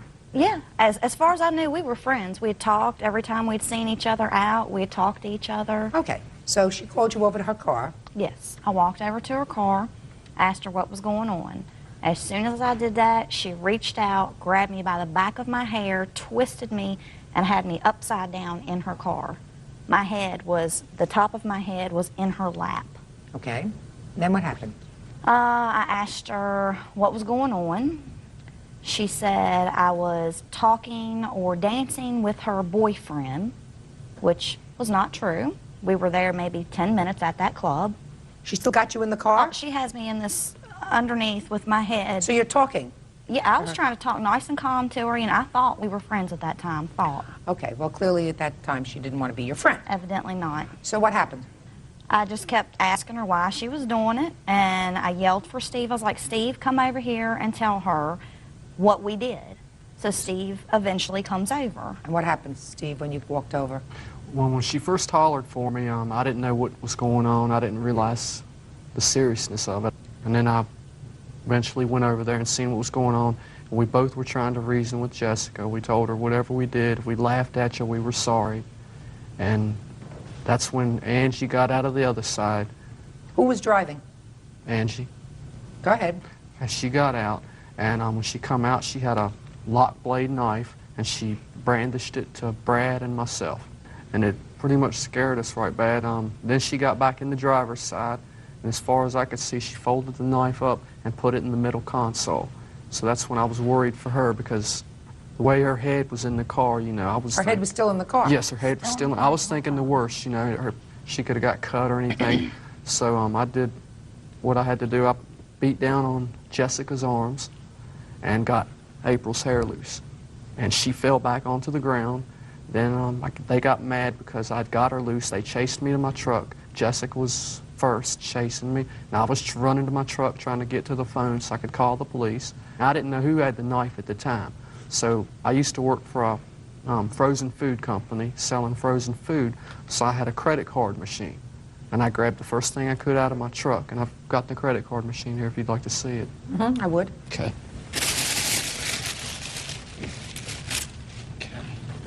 This is the credit. Gotcha. That's the credit card machine. I grabbed it out of the truck. I swung it around just wildly, not knowing, just trying to protect myself because I thought she had the knife with her. I didn't know who had the knife. That's when she got flattened on the ground, and then Who got flattened? Jessica knocked her down. Got flattened. I got into the truck. And Angie was still on her way to the truck. I locked the door. I was on the phone with the state police, and that's when she took this shoe and smashed the side window out of my truck. It shattered it. And it's like they ran off. They said they were going to get reinforcements. I was on the phone with the state police. They were connecting me with the Roanoke City police. Judge Judy continues in a moment. I got hit as soon as I stepped in the grass. Why did you step in the grass for? Why didn't you stay in the car? I got out to check on her. Then I thought cost you a broken face. That sometimes happens to bullies. Bullies sometimes get the short end of the stick. Real cases, real people. Judge Judy. Steve Stover says he was acting in self-defense when he hit Jessica Shibley in the face with a credit card machine. He claims that Jessica had him falsely prosecuted. Jessica is countersuing for her injuries. Now, as a result of this, Jessica, you suffered some very serious injury. Yes, ma'am. And when you suffered this serious injury, you were right near his truck. Actually, I just stepped out of the car. You were right near his truck. Well, About a car length away, yes, ma'am. Well, let's go back a little bit. What were you two ladies doing going to her house? We did go to her house. For what? To question her about what had happened at the bar. We were not even in the bar. What do you mean question her? Well, What does that mean, question her? They had made some comments that upset me, so I went to What ask kind them of about comments? it. Something about us not being able to get in. They thought that was really funny. So they laughed at you? Yes, ma'am. That you couldn't get into the club and they did? Yes, ma'am. That's what you went to question them about? Yes, ma'am. Where had you been before that evening? We had just been out and about. What do you mean out and about? What does that mean, out and We about? had been downtown. In Downtown our where? Local places where we live, downtown Roanoke. Some different nightclubs and things down there. All right, so you'd been to some clubs that evening? Yes, ma'am. How many clubs had you been to that evening? We just rode, we didn't even go in one downtown. We had stopped at a little place on Winton Road before we proceeded to go to the one they were at. Okay. So then you go to April's house to discuss with her. Yes, ma'am. Her laughing at you. Yes, ma'am. And who grabbed her in a headlock? She wasn't in a headlock. Who grabbed her in a headlock and grabbed her By hair? the back of the hair after she stuck her head in the car. She stuck her head in the car Yes, to talk to you. When she come to the car, she stuck her head in the car. And what did she say? She kind of basically asked me what I wanted, and that's when I Okay, did grab so her she- by the back of the head. You grabbed her by the back of the hair. If you're sitting in the car and grabbed her by the back of the hair, then her head's in the car. Yes, ma'am. You have no right to do that. You're right. That started all the trouble. Yeah. Ended up you got your face bashed in. Yes, ma'am. That's too bad. Yeah. You think you deserve to get paid for that? I don't deserve to have to pay him. Why not? I never laid a hand on him. You started it. Julie, you started it. You want to show me the picture so that I can see just how dumb you are?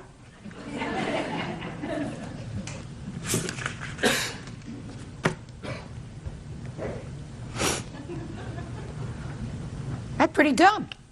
You had your cheekbone fractured? Broken. Broken. Fractured means broken.